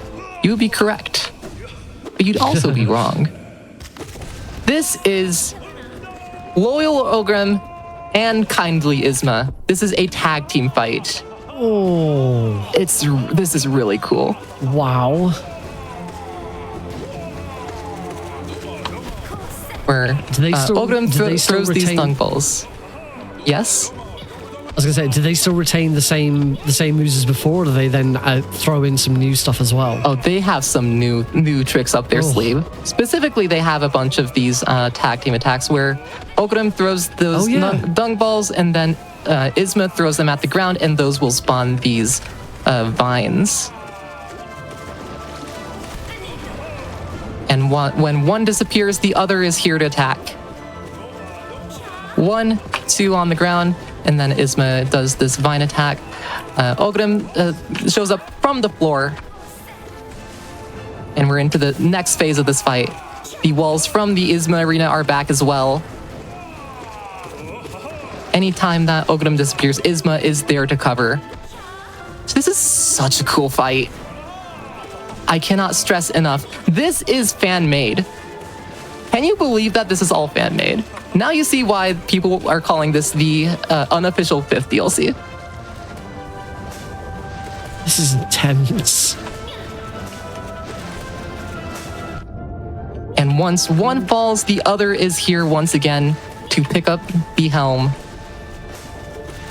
But even 2 isn't enough to match our power. And of course, this isn't God Home. What would it be? What would a God Home mod be without a Pantheon-like boss rush? Next up is the Fierce Draya fight. Again, nothing's changed from before. We have the same fight. What I will do is I will try to make this fight as short as possible, so because there are 0 opportunities to heal in this fight, or at least very few. So it's simply better to try to beat the fight as fast as possible and then heal afterwards. Ow.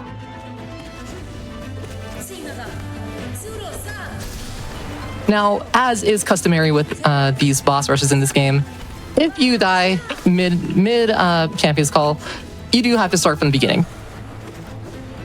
That was going to be my next question, but I didn't want to jinx it. Oh. There we go. That is that fight done. Wow. Take those heals. Oh, here it comes. Next up, straight into Hegemol. Of course, 2 damage. Have to be very, very careful fighting this guy. Hegemol actually has a couple of places, a couple opportunities to heal, so we will be taking those whenever possible. Oof. I was hoping we wouldn't have to heal back damage that we took.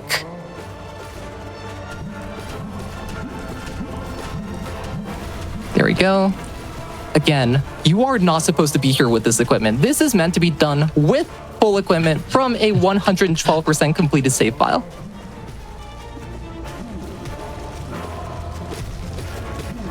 You are supposed to have 4 more health, 3 more soul vessels, all the spells, all the nail upgrades, all the charms, and be able to put on every single charm that we've picked up so far this run at the same time.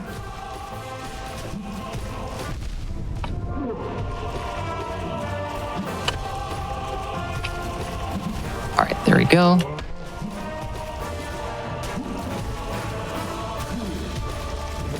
Fight should be done pretty soon here. There we go. That is the Hegemon fight done. 1 more left. This is the final Great Knight that we have to fight. This is the Mysterious Zimmer fight. Mysterious Zimmer, once again, fight not quite similar to anything you would see in the base game. A dive. The animation is gorgeous. But that's not it. Oh. There is a second phase to this fight. This is the most difficult fight in this mod. This is the Mystic Zimmer fight. Now keep your eyes peeled because this fight is gorgeous.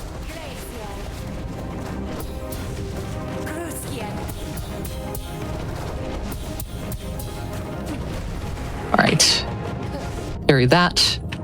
1, 2, 3, 4, 5, 6.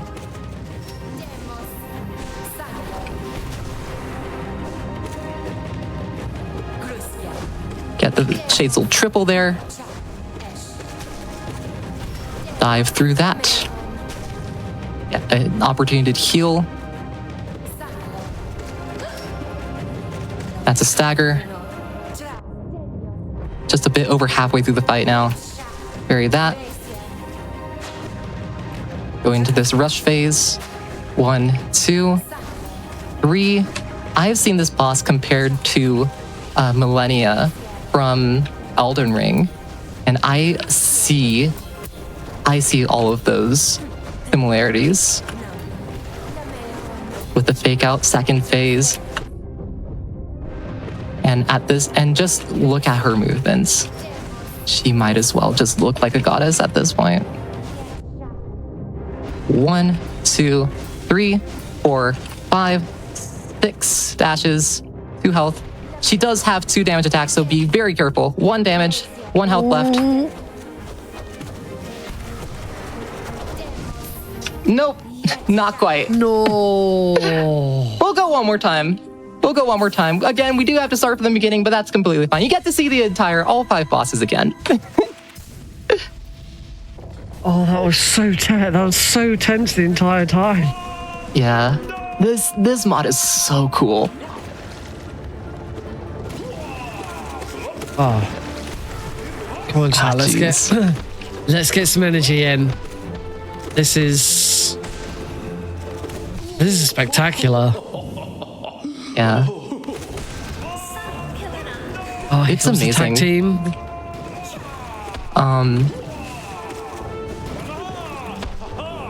It's amazing. This run on Hotfix, it could have gone on shows like Passion Project because of the community aspect. It could have gone on Perilous Paths. It's such a difficult mod.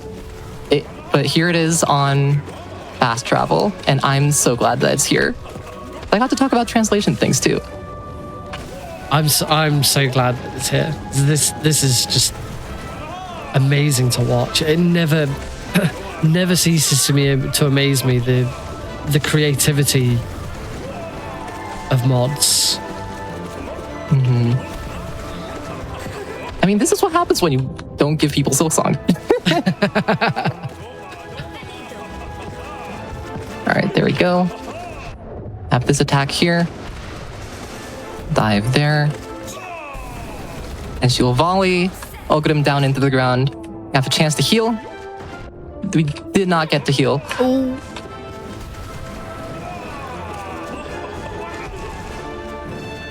Dodge that.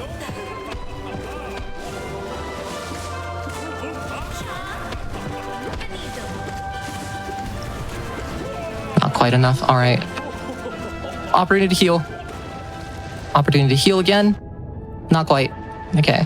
Ooh. Into the final rush. Now this attack does have opportunities to heal, so we'll be taking plenty of those. Ow. Maybe not.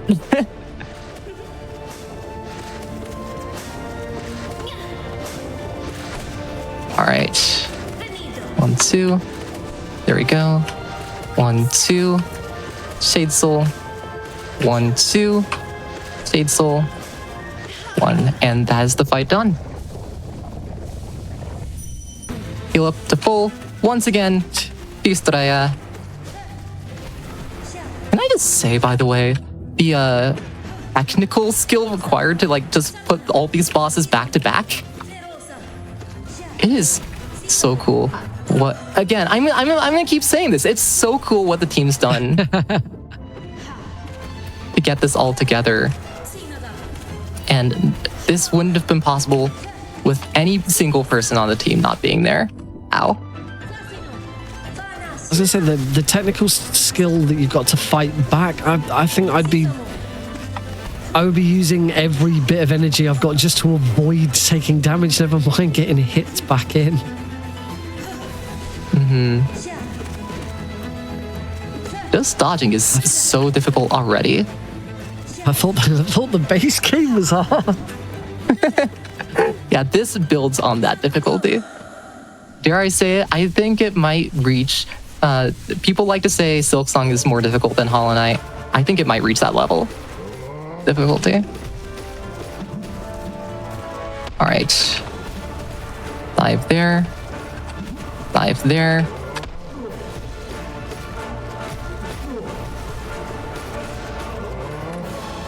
Dive there. 1, 2, 3, 4, 5, 6, 7, 8. Ow, that's gonna hit me. Yeah. Get the Shade Soul triple on the dash there. That's gonna stagger, get 2 heals in. Nice. Dash away. And this attack, you're meant to be much farther away dodging, but it's a perfect chance to attack. So why let that go to waste?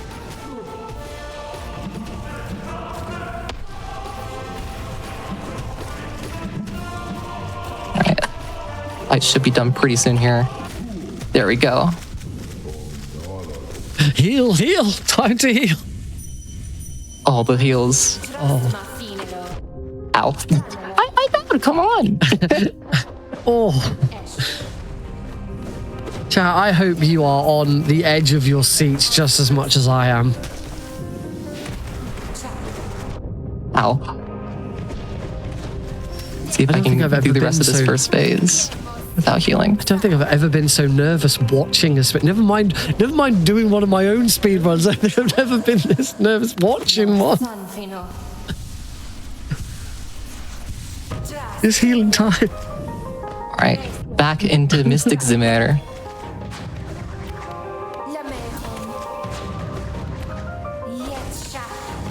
With the right charms, specifically if you have Abyssal Bloom at full rush, you can simply sit there and parry every single one of these slashes. It is a sight to behold. Ow. Yeah, that's gonna hit me.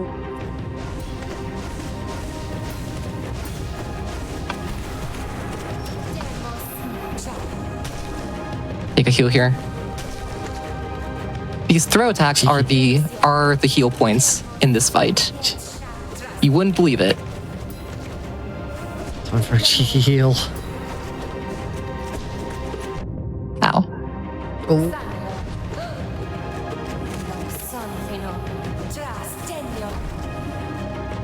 Carry that. Nope. 1. Have to be very careful here. 2. 3. 4. Take a heal. Parry through this. Dash. Parry. Parry that. Perfect. Nope. Wow. Okay, heal.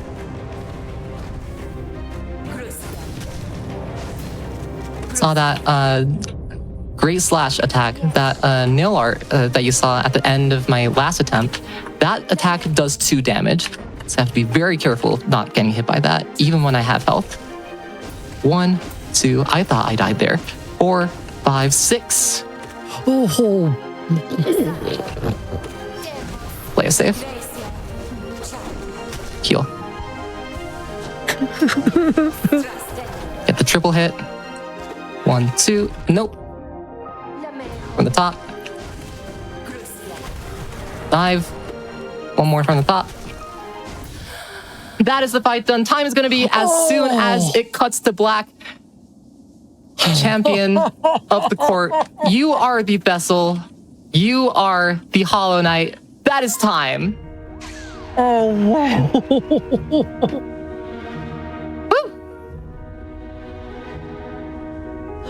Woo.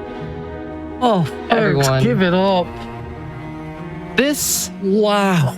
has been an amazing run, an amazing thing I got to showcase for you all. Thank you to everyone who made this mod. The credits running on screen right now. So many people that worked on this, on the art, on the programming, the sound, all of the testing, the writing, the translation. Thank you specifically to Place V for helping me with the Japanese translation. This would not have been the same without your help. Of course, as well, shoutouts to the Hollow Knight and Hollow Knight Silksong speedrun communities. Oh my gosh, that's me. That's me. Yay, there you are. Thank you to shoutouts to the Hollow Knight and Hollow Knight Silksong speedrun communities, the Japanese speedrun community as well, of course. Fast travel. The Japanese speedrun community is such a tight knit and such a large group, and I would not be here running this game, doing any sort of game translation, any sort of organizational stuff, playing even rhythm games probably, without knowing the Japanese speedrun community. Everyone, play Pale Court, please. This is a labor of love. I'm so glad to have been able to help with translating it. It is, if you have the Lumafly mod installer, if you have Hollow Knight and the Lumafly mod installer on PC, it is free to play. It is the unofficial 5th DLC that fans created for this game before Silksong came out. Play it. It is a lot of difficulty, and if you beat it, there is so much reward that comes in after. Jeez. I'm out of breath. So am I. That was absolutely incredible. I've not. That is easily the Tiso. Tiso.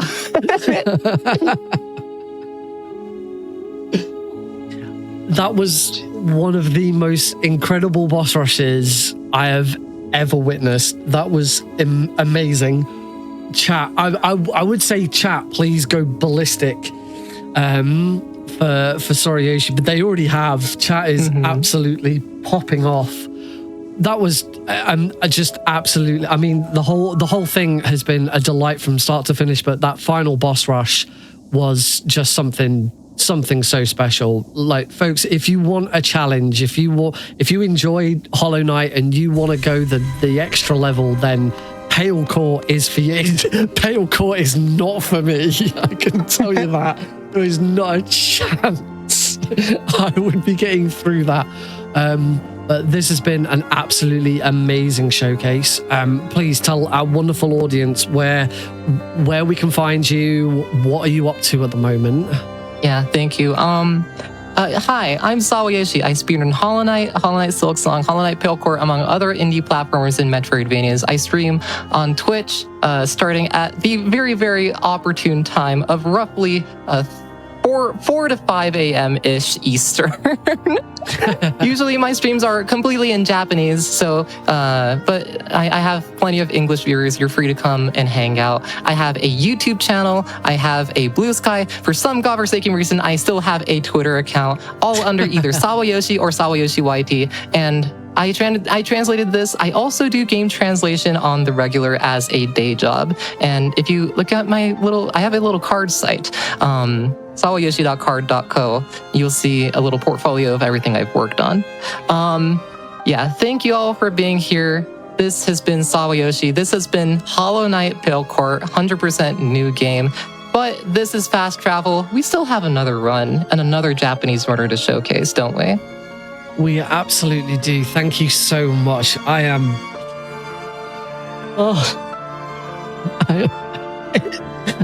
genuinely out of breath, holding my breath, watching.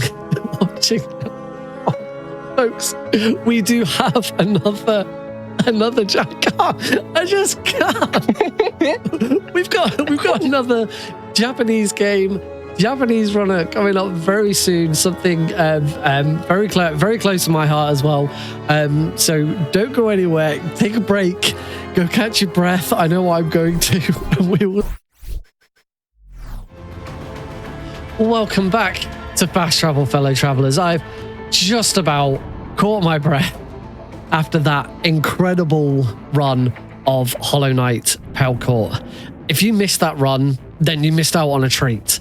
So do make sure that you head over to the GDQ YouTube channel, youtube.com/Games Done Quick. Make sure you have subscribed. This episode will be up on YouTube in about a week because you definitely want to go, even if it's just the final boss rush.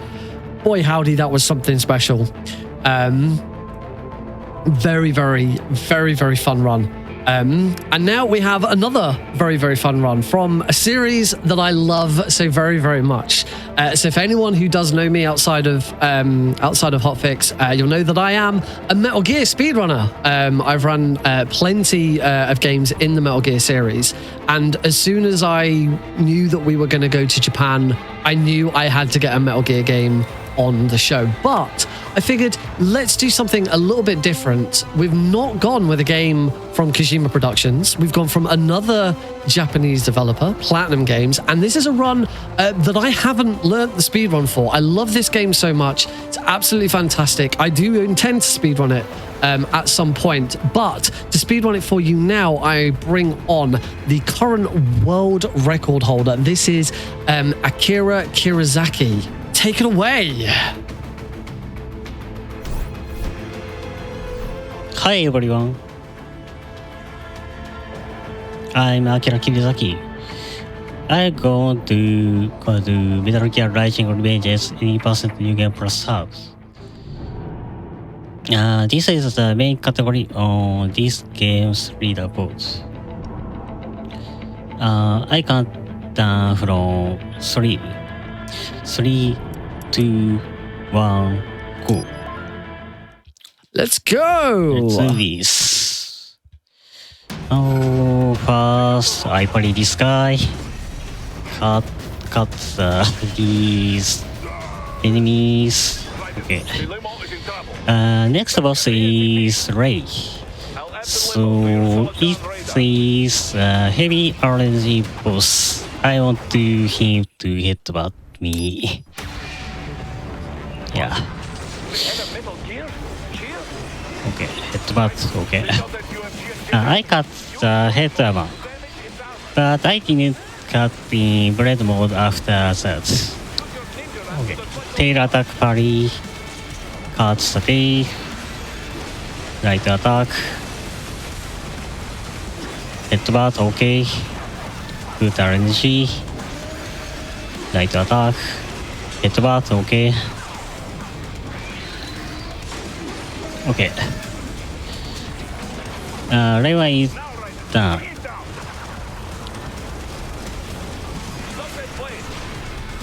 Quick time events. This is one of the awesome things about Metal Gear Rising. It doesn't hold back.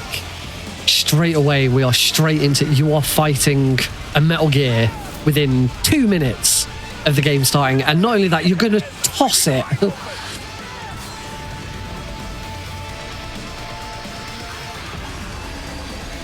Okay, Raiden that was has never Ray looked 1. Very nice. So next boss is Ray 2. So I'll be spamming heavy attack 2 with blade mode cancel. Blade mode cancel is technique to cancel the animation, activating blade mode for a moment during an attack, allowing us to attack faster than usual. So like this, we want to body of movement. It is faster than normal ninja running. Okay, Ray 2. As if one ray wasn't enough. Actually, it's the same ray. It's the second part of the fight.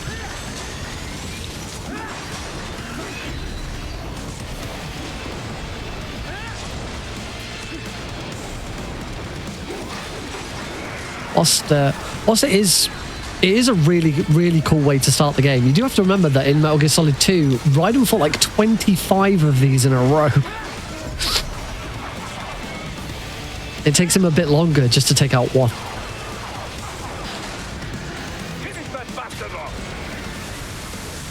Okay, I did a trick called rocket skip.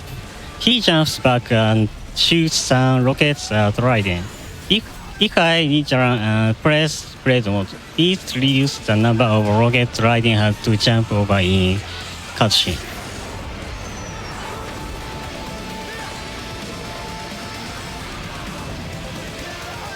Still not quite dead. So I just dodged the laser and missile here.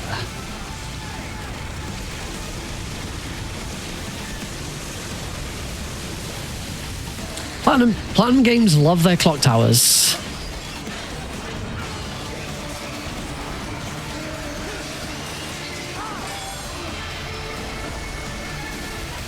Okay, Ray 1 down, Ray 2 down.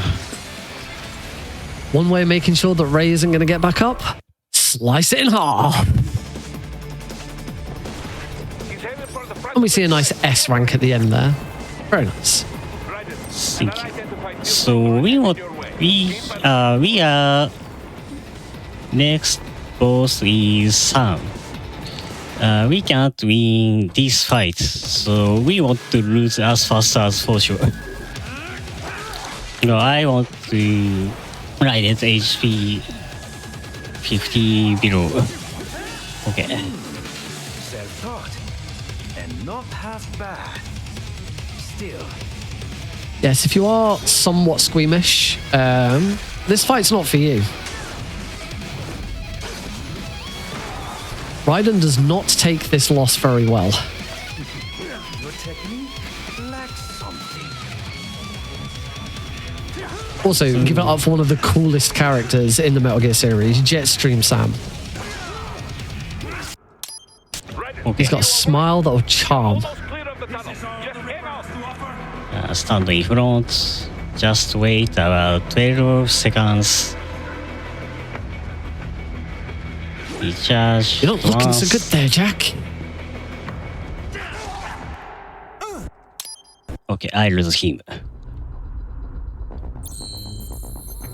So again, this is new game for us, so we can use all weapon and skill for now on.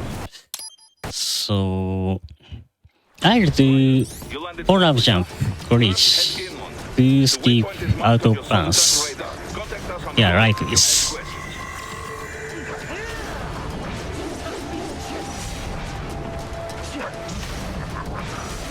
So we combine the second area attack with forearm and Ripper mode to jump high.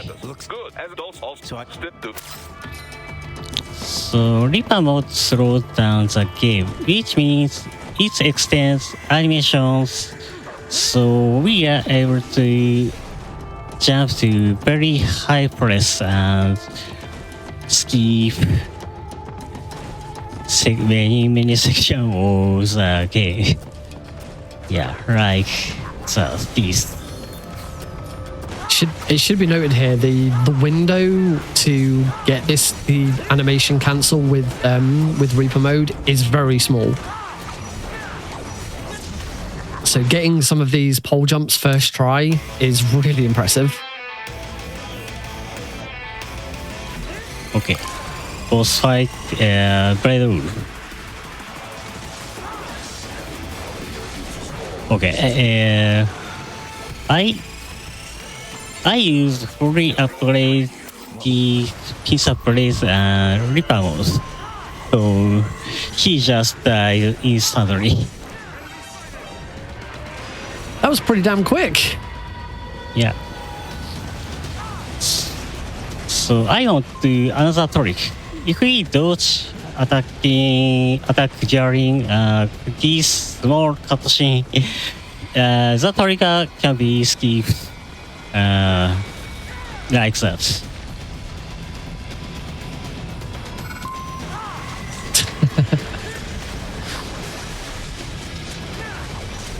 I think chat is getting disappointed that that the music is ending so quickly. This game does have an incredible soundtrack. It is one that I love to listen to whilst I'm bored at work. Kind of electronic lock on the gate. Most that used, most use. Okay, I open the gate. So I want to do skip Blade mode during Ripper mode slows time down, so I can pass through here.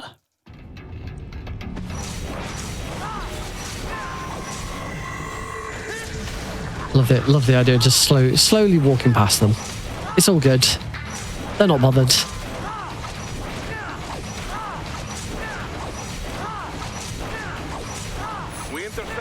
This is the fastest way of moving, isn't it? So next section is factory. We do multiple polearm jump to skip this area. So polearm gone, polearm jump, polearm jump, polearm jump. Oh. Oh. Okay. To my understanding of the pole arm jumps, this one is the most tricky.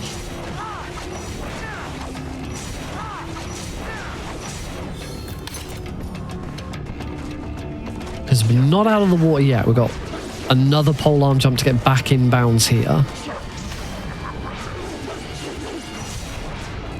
Okay, next boss is Mistral.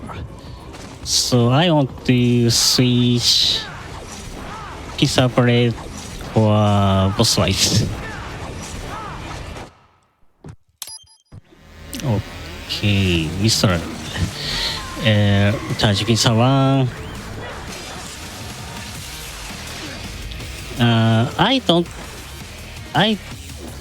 I don't need the cards here. Incredible.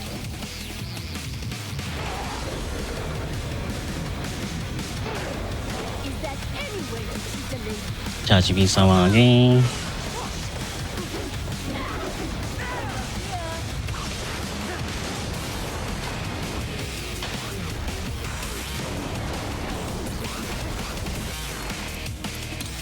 Yeah, I restart for shortcuts. Strike, charge pincer 1, dodge. That's it.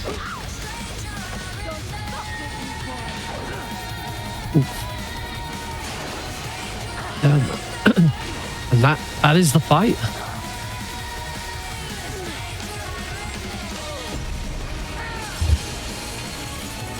She gets all gloopy. And of course in the speed run it is much quicker just to do the one hit with Zandatsu rather than what you do in a casual run, which is hold the button and just go mental with the right analog stick. So next chapter is R02.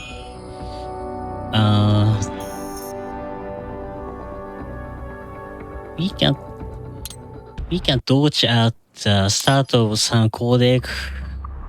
Yeah, like this.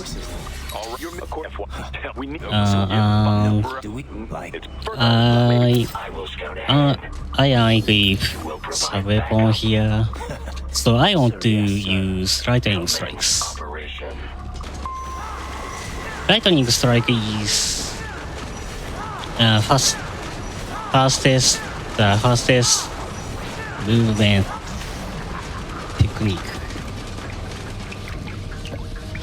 So this is massive.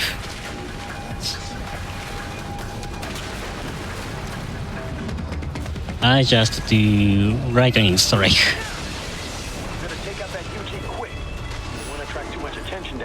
And it's down.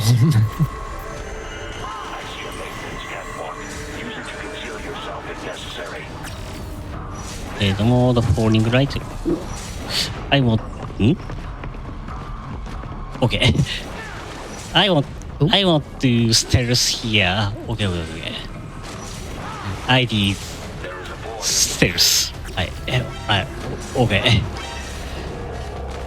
You got this.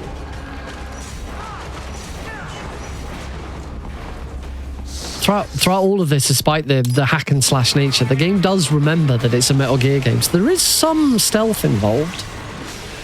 I mean, this obviously isn't stealth.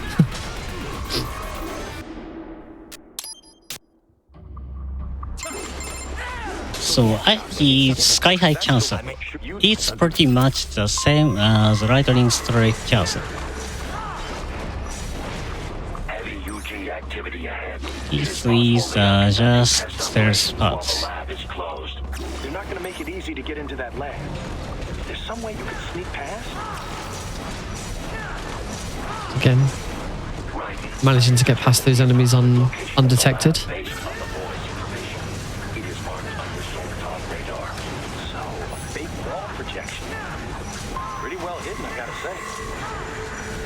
And the cameras.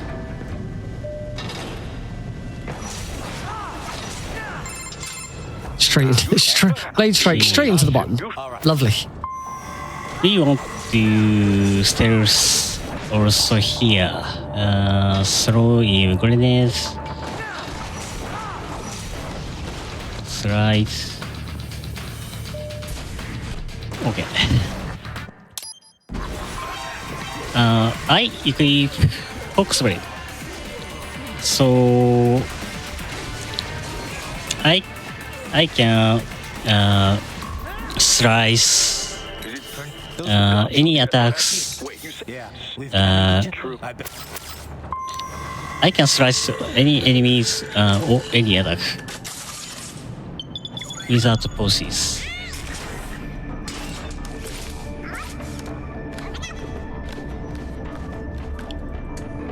Yay, now we get the weird hand bot. I can't remember what these are called.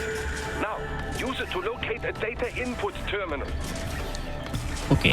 I always thought it was really cool that they added these in after their appearance in Metal Gear Solid 4. Into the UGs. Let's try using it to access the lab server. Can't get the USB port in the right way round. We can activate the Ripper mode here. So I just run slice enemy here. So we can slice enemy from that floor. Slice those enemies through the floor, rather than having to go up and slice them. So is that section mandatory to kill all of the enemies in the area to drop the alert? Okay, next us is grabs. We want to use holding right wing and Ripper mode in grabs.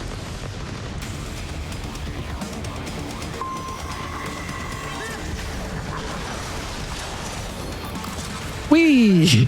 Charge with someone. Okay.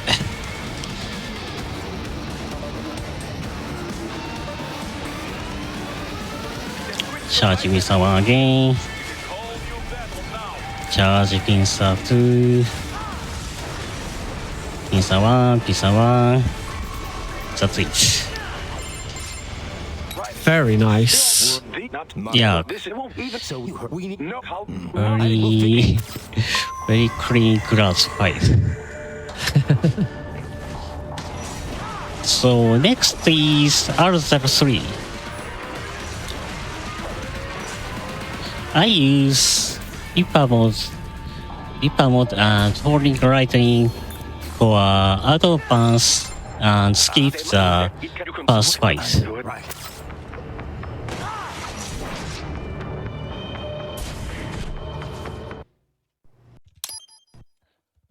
That was R02.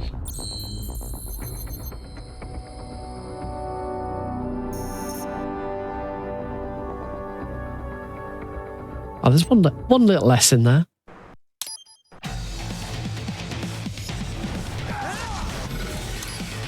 We are moving along so swiftly, though.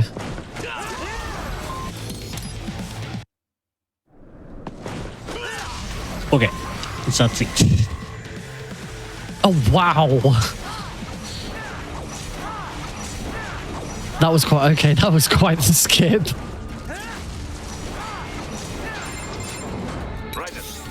So if we type Falconic right, we can dive kick up us. So this kick is pretty precise. So many runners use forearm jump instead.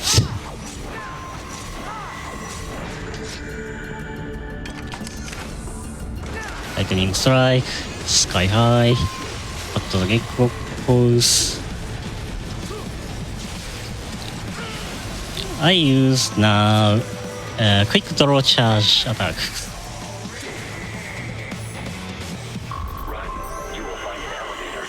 That makes pretty swift work of them. Traveling atop buildings will minimize enemy encounters. Oh wow, this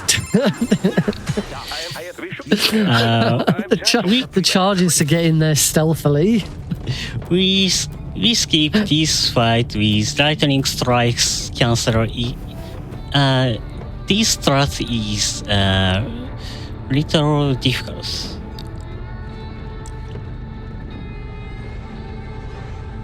So I jump here to make the elevator alive faster.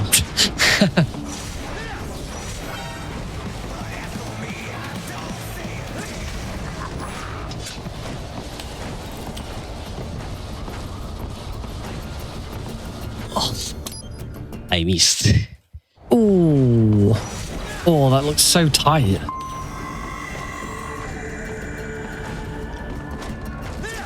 Just.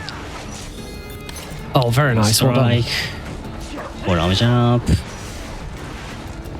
Yeah, next is railroad, but I want to skip it. Whee! Okay. Just like that. Oh, down underground.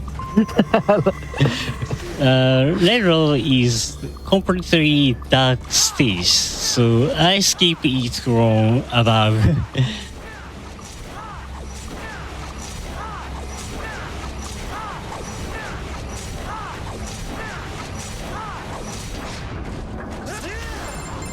I love how the graphics just have no idea what they're supposed to be doing here.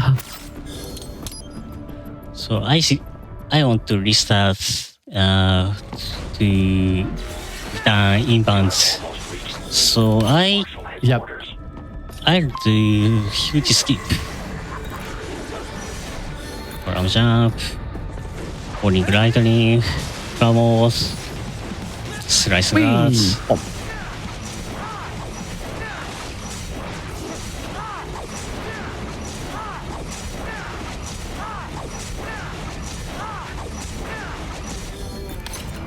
This run must be so different on new game without the ability to use all of the existing weapons.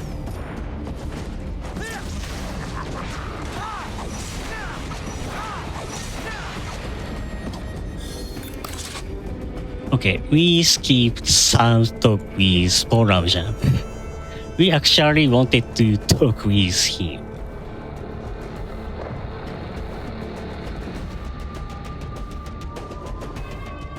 So if I recall correctly, at this point, this is Sam basically taunting Raiden, saying that he enjoys all of the killing, and that all of these people that he's attacking are human beings with families, and just trying to get in Raiden's head and psych him out. And unfortunately, it works. Raiden really struggles with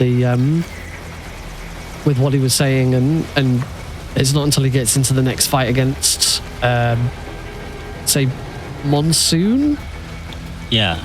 Yes, I skipped it earlier using falling lightning and Reaper mode on grab from tree.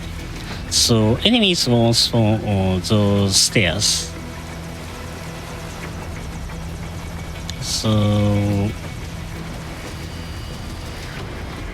yeah, we have to walk slowly in this section because Raiden is confused by Sam.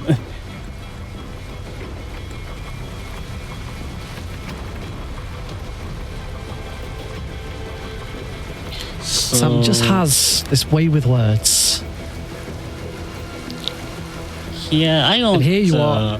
Enemy in front of me to find me.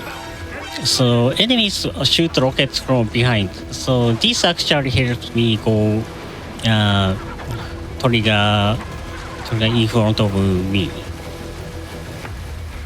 Oh, they didn't shoot me.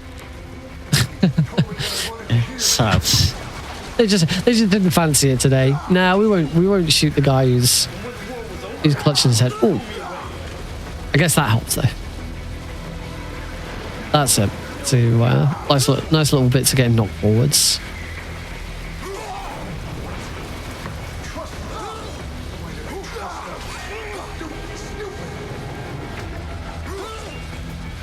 And stagger.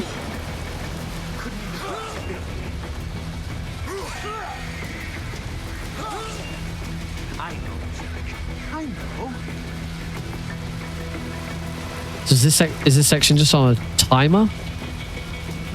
Yeah. Gotcha. We are just wait.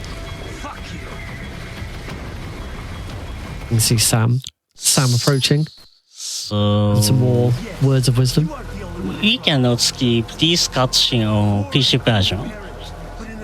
Console version like Xbox and PS3 can skip it, but I didn't know why. This next boss is Monsoon. Yeah, this guy. We adjust his HP to stop him from throwing vehicles. Monsoon boss fight is pretty precise boss fight, so I'll focus on playing during boss fights. But we do get to watch a cat in this cutscene, which is lovely. Can't fight nature, Jack. Wind blows, rain falls. Can we get some purrs in chat? Purrs in chat for Sam tells me you see your weapon as Revengeance cat. something that saves lives. Oh, he's so adorable. Look at him. And he's off again. Spared you the burden of all the lives you Bye bye, kitty. absolved you of guilt when you enjoyed it.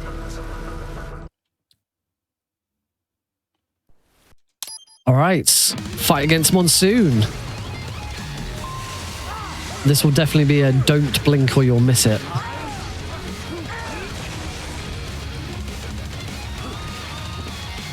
Oh. Straight into the next phase.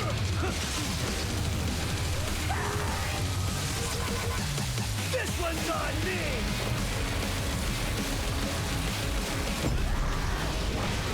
And this is a moment where you have to get really good at at blade mode in some difficulties.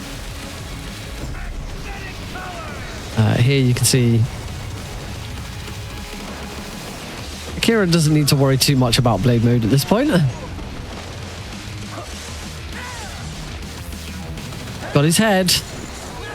And now, Sorry, just I miss. just attacking his disembodied head.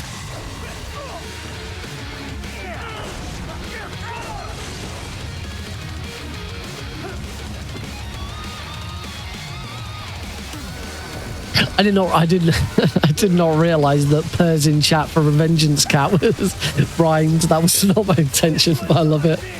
Well done. We're getting lots of cat jams in chat right now. Loving it. Right in there, just taking a helicopter to the face. And a couple of APCs, why not?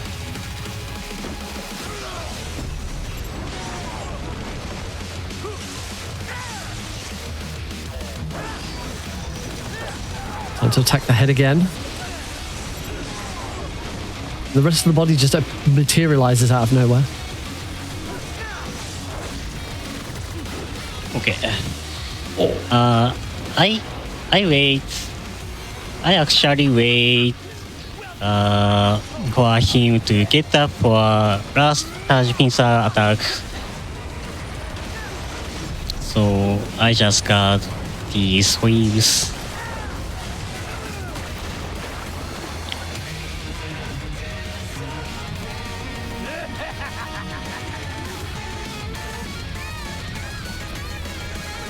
I'll put you under, weakling. I feel like that's gonna hurt. Now what? Like it's not enough just to throw a giant plinth. I'm not sure what to call it actually. to spin it as Wow. well. Oh, I thought I didn't cut. I could not cut. You got this.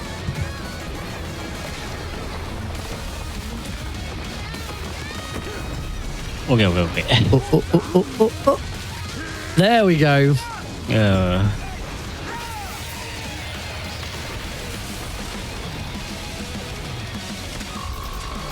And that was Monsoon. Well done. Next chapter is Altar 4, which is the longest chapter in this game. It's like auto-scroller stage.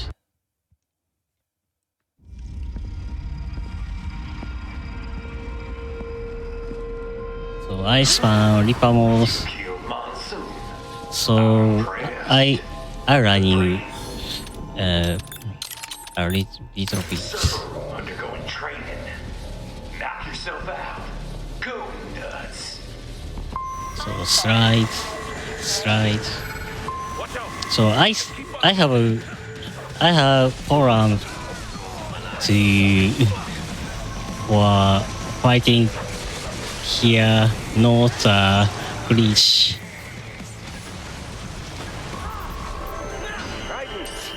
If I recall correctly, that receptionist was some sort of robot. just in case anyone thought that Raiden just straight up murdered some innocent receptionist. It was just a robot. Should have expected, I suppose. I will access So we just need to wait a moment for elevator to arrive. Ooh, splendid idea. This chapter has a lot of waiting section like this. Yeah, we have to just about 1 minute. Metal Gear does love its elevators. I'm trying to think of a game in the series that doesn't have an elevator in it. The elevator always arrive here. So some enemies will come here, so I slice them. Slice this guy.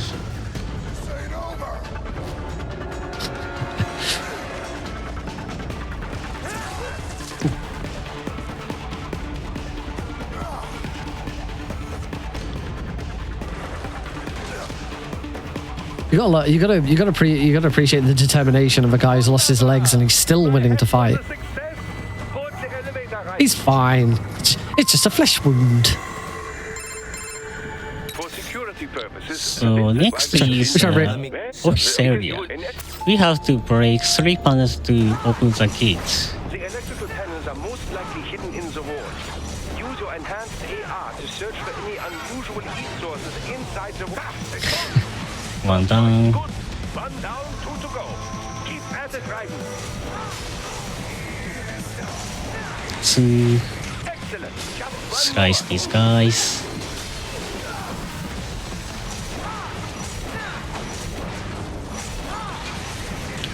Okay. That should take care of security. Now, head back to the gate. So RP credits. So I want to clear alerts to open this gate. Right now. Well. That was nicely stealthed. What's hosted and most this look,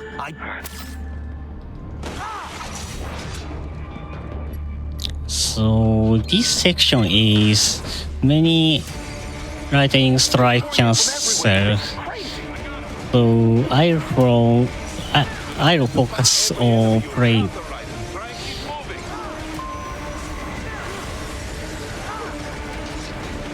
These flying enemies that take a bit of inspiration from Raging Raven from MGS4. Platinum did get pretty good reign to just sort of do what they wanted with this. It certainly took a lot of inspiration from the previous games. It's, you know, for a game that wasn't made by Kojima Productions, it's still very much a Metal Gear game.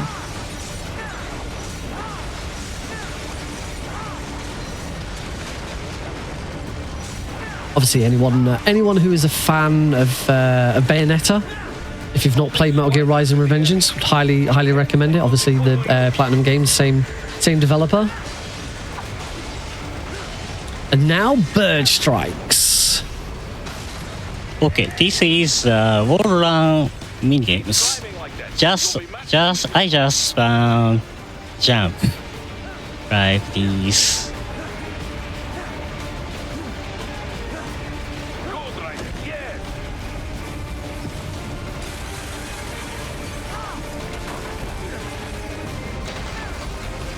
The main theme talks about the rules of nature. The game doesn't really care too much about the rules of physics. The upcoming area is Japanese Garden. So this part is the precise tricks.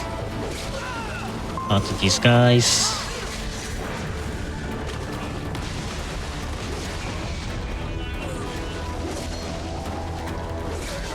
Very fitting area of the game for today's episode.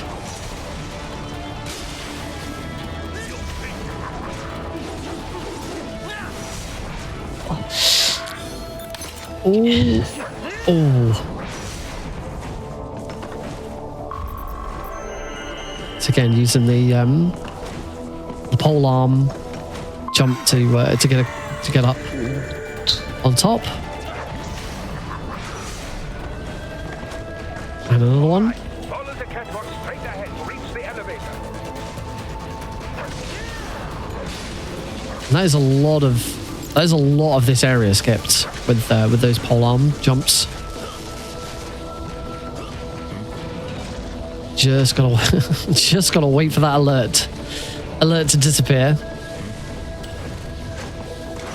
I told you, it feels like any other Metal Gear game. Waiting for an alert to disappear. So I want to run through the area before all enemies despawn, but I missed. Nice recovery though.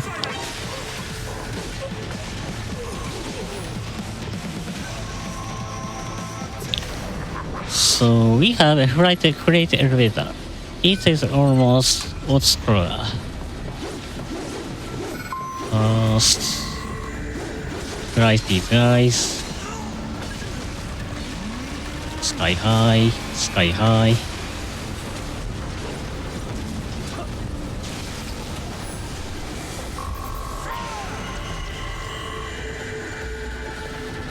If you're going to charge up a weapon, you do want to look cool while doing it. And Raiden just oozes style in this game.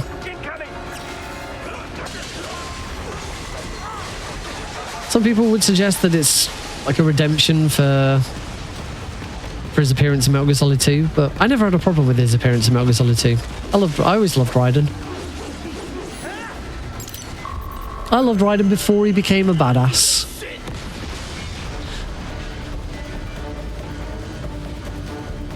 Okay, cut these guys.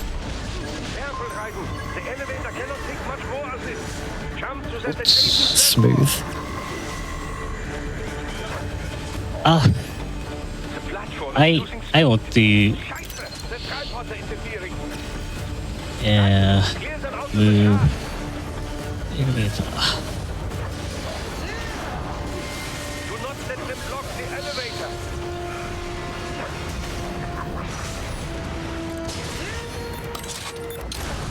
Whee, very nice. Got there. They are deploying So on the top floor. And that's another cheeky S. You pass to the server room team. I wait quick draw and enemies.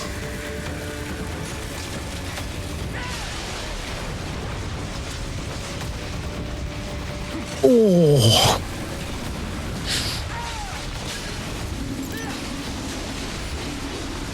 Okay, that's it.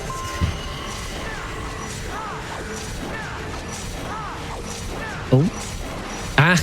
And he's off again. Server rooms ahead. Yes. What if the Right, but Yeah. and if so if what? Next, the AI pushes. First, spare pistol.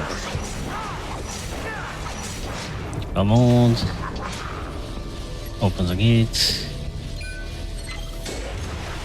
Charge means that's here. Charge means that's 3. So I keep the camera like this. Oh, sorry, I missed. I keep the camera like that, so I don't get trapped by the gecko. Charge means that's 3. Yeah, that's it. So next is Spare Monsoon. I wait for him here with Charge Visa 2. So yeah, with the camera angles, it's not overly obvious what's happening here, but there are sort of replicas of Mistral and Monsoon attacking here. Not as difficult as the original fights.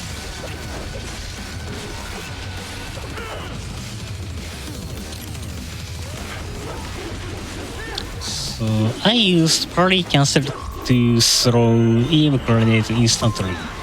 Parry cancel means cancelling a parry with a dodge, then cancelling the dodge with Breadon. Parry have priority over any animations. So what I did was parry, dodge, and threw the grenade very fast. So it can save a lot of times. Next up is Sandana. Yeah, this guy. People often say Sandana is easiest boss in this game. I used to think so too, but not anymore, because I prepared a new, faster, and much more difficult strategy. Please look forward to it. Should say I don't want to spoil for anyone who's not played the game, doesn't know the story. I don't really want to spoil it, but the cutscene that's just been skipped is one of the most bonkers cutscenes you will ever experience in a video game. It is incredible what happens to the story at this point. So as I say, I don't want to spoil it. If you have not seen it, if you've not played this game, go and play it, because you are not ready for what is revealed in that cutscene.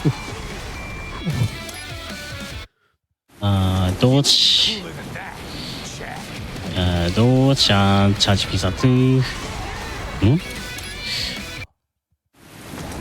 Oh. You got this.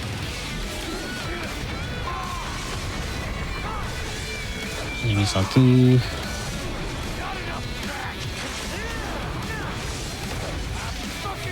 Another charge. Yeah. Get him. Ooh. Sundowner has this really cool shield that if you attack it whilst it's charged, it blows up on you. Sorry, I miss.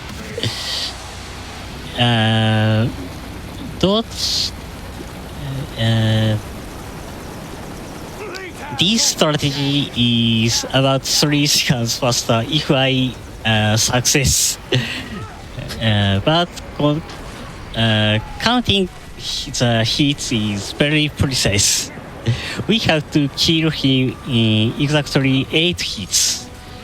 If we deal too much damage with more than 8 hits, he will reach an HP threshold, and we want to be able to deal enough damage to kill him.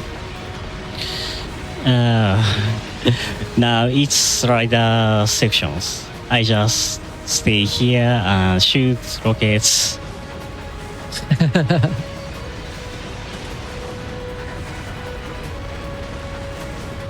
I don't think I remember being able to shoot. I didn't realize you could shoot rockets at this point. How did I miss that?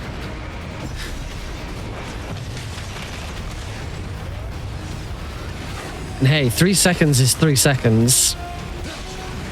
Speedrunners will take whatever they can get. Bye-bye, Sundowner. Yeah, Sundowner done.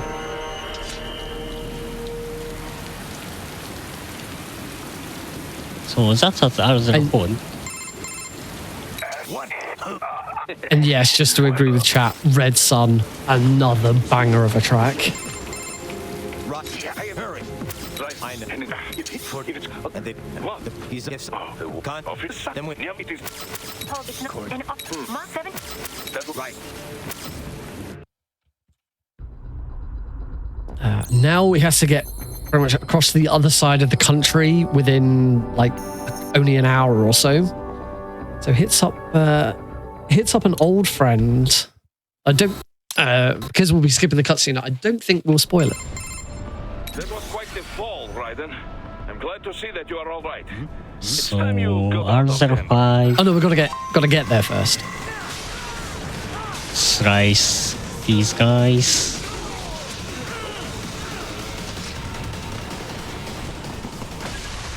I go into this corner. You just get up. Yeah. Guess a lot. But if you I know.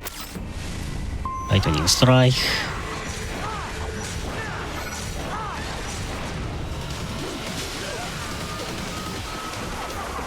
More enemies to quickly dispatch.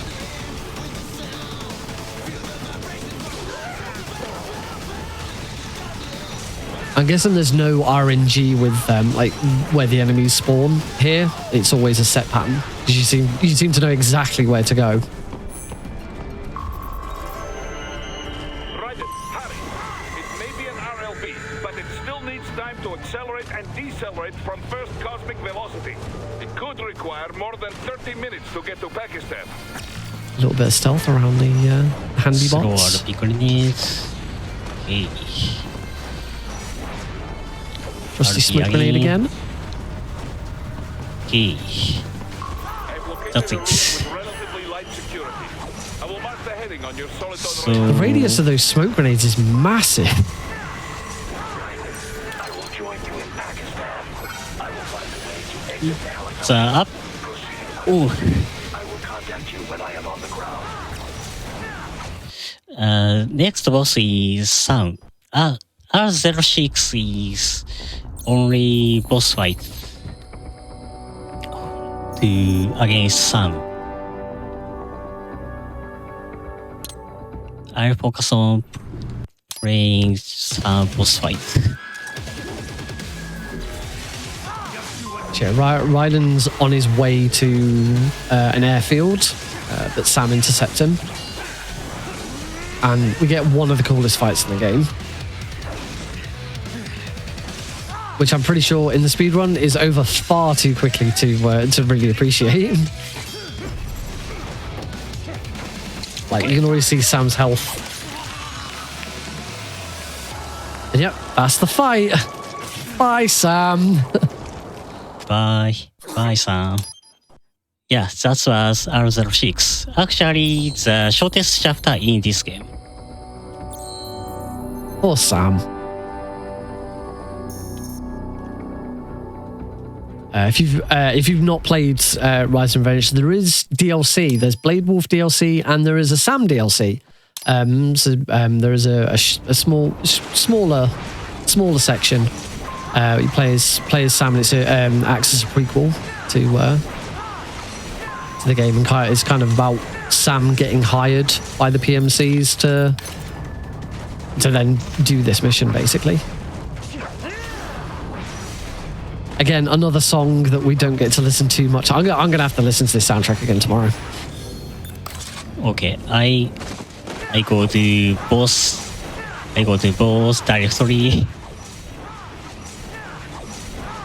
It's more Next out of bounds thanks to the is pole vault. Metal Gear Excelsus.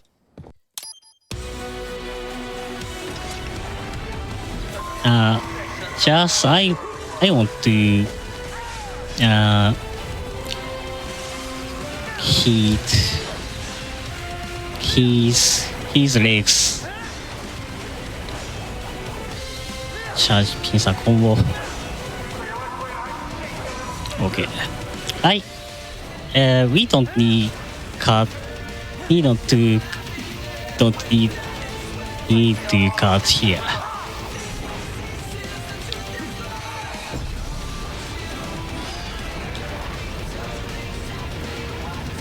Whee! Dash. Charging pizza 1. Reaper mode.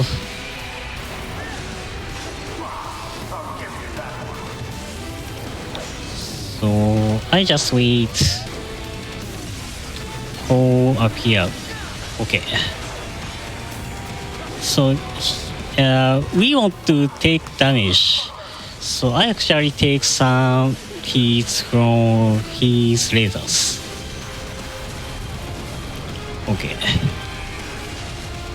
I wait here until the end of this phase. We want to Raiden's HP to be low like that, in order to skip an upcoming Armstrong phase. Now I equip the RPG because I want to use it for the upcoming Armstrong fight.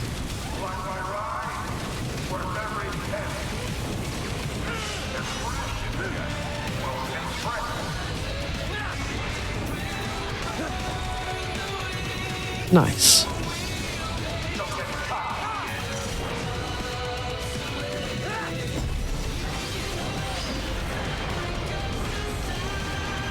And that's another leg.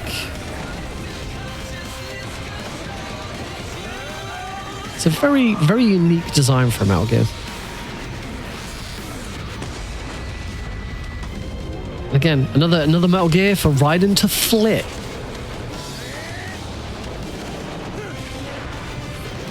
And here Raiden realizes that his sword just isn't quite big enough and could do with one that's just teeny little bit bigger. And now we're gonna have a giant sword fight. I always forget how much I love this game. It's so goofy.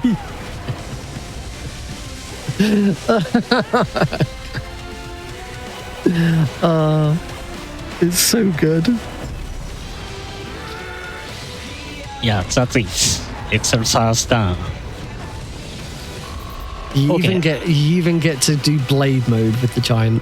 We have Armstrong. That's it. All right, folks, get your memes ready.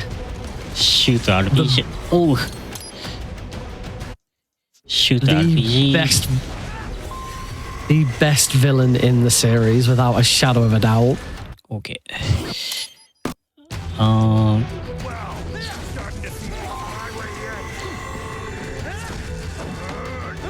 Oh, throw. Oh, throw. Oh. Don't catch me. Look at him run. Again, one of these cutscenes just has one of the most brilliant shots of Armstrong, where he decides to look at Raiden. But the way he looks, again, I don't want to spoil it for anyone who hasn't played it, but the way he decides to look at Raiden, the action he performs is just incredible. After these, we have the last fight section. I do Sky High cancelled until Armstrong dies. I think it is the most difficult boss fight in this game, so I'll focus on boss fight.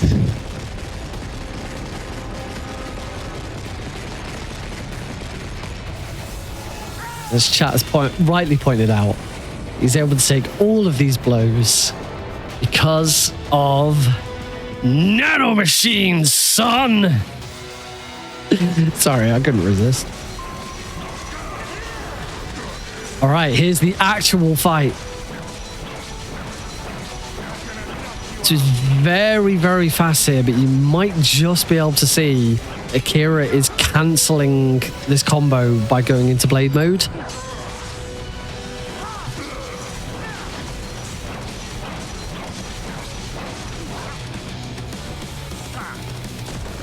You can just see the screen turning slightly blue. That's how quickly it's happening.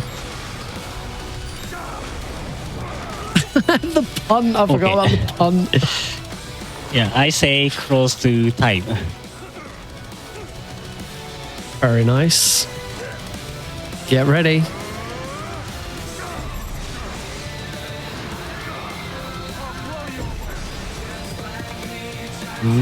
Other.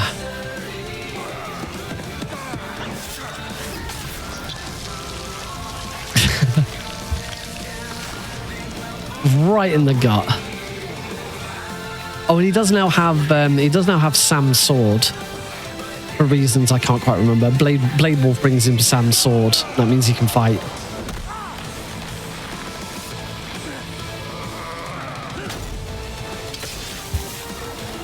Op.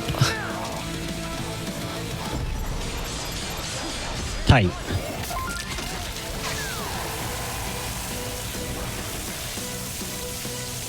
Get on. There goes the heart. Yeah.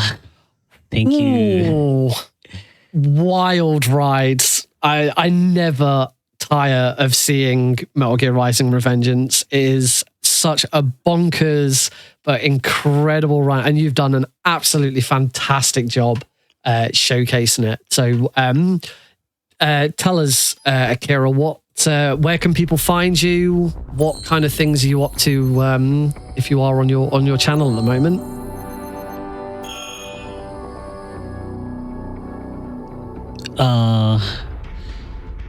Yeah, thank you for so much.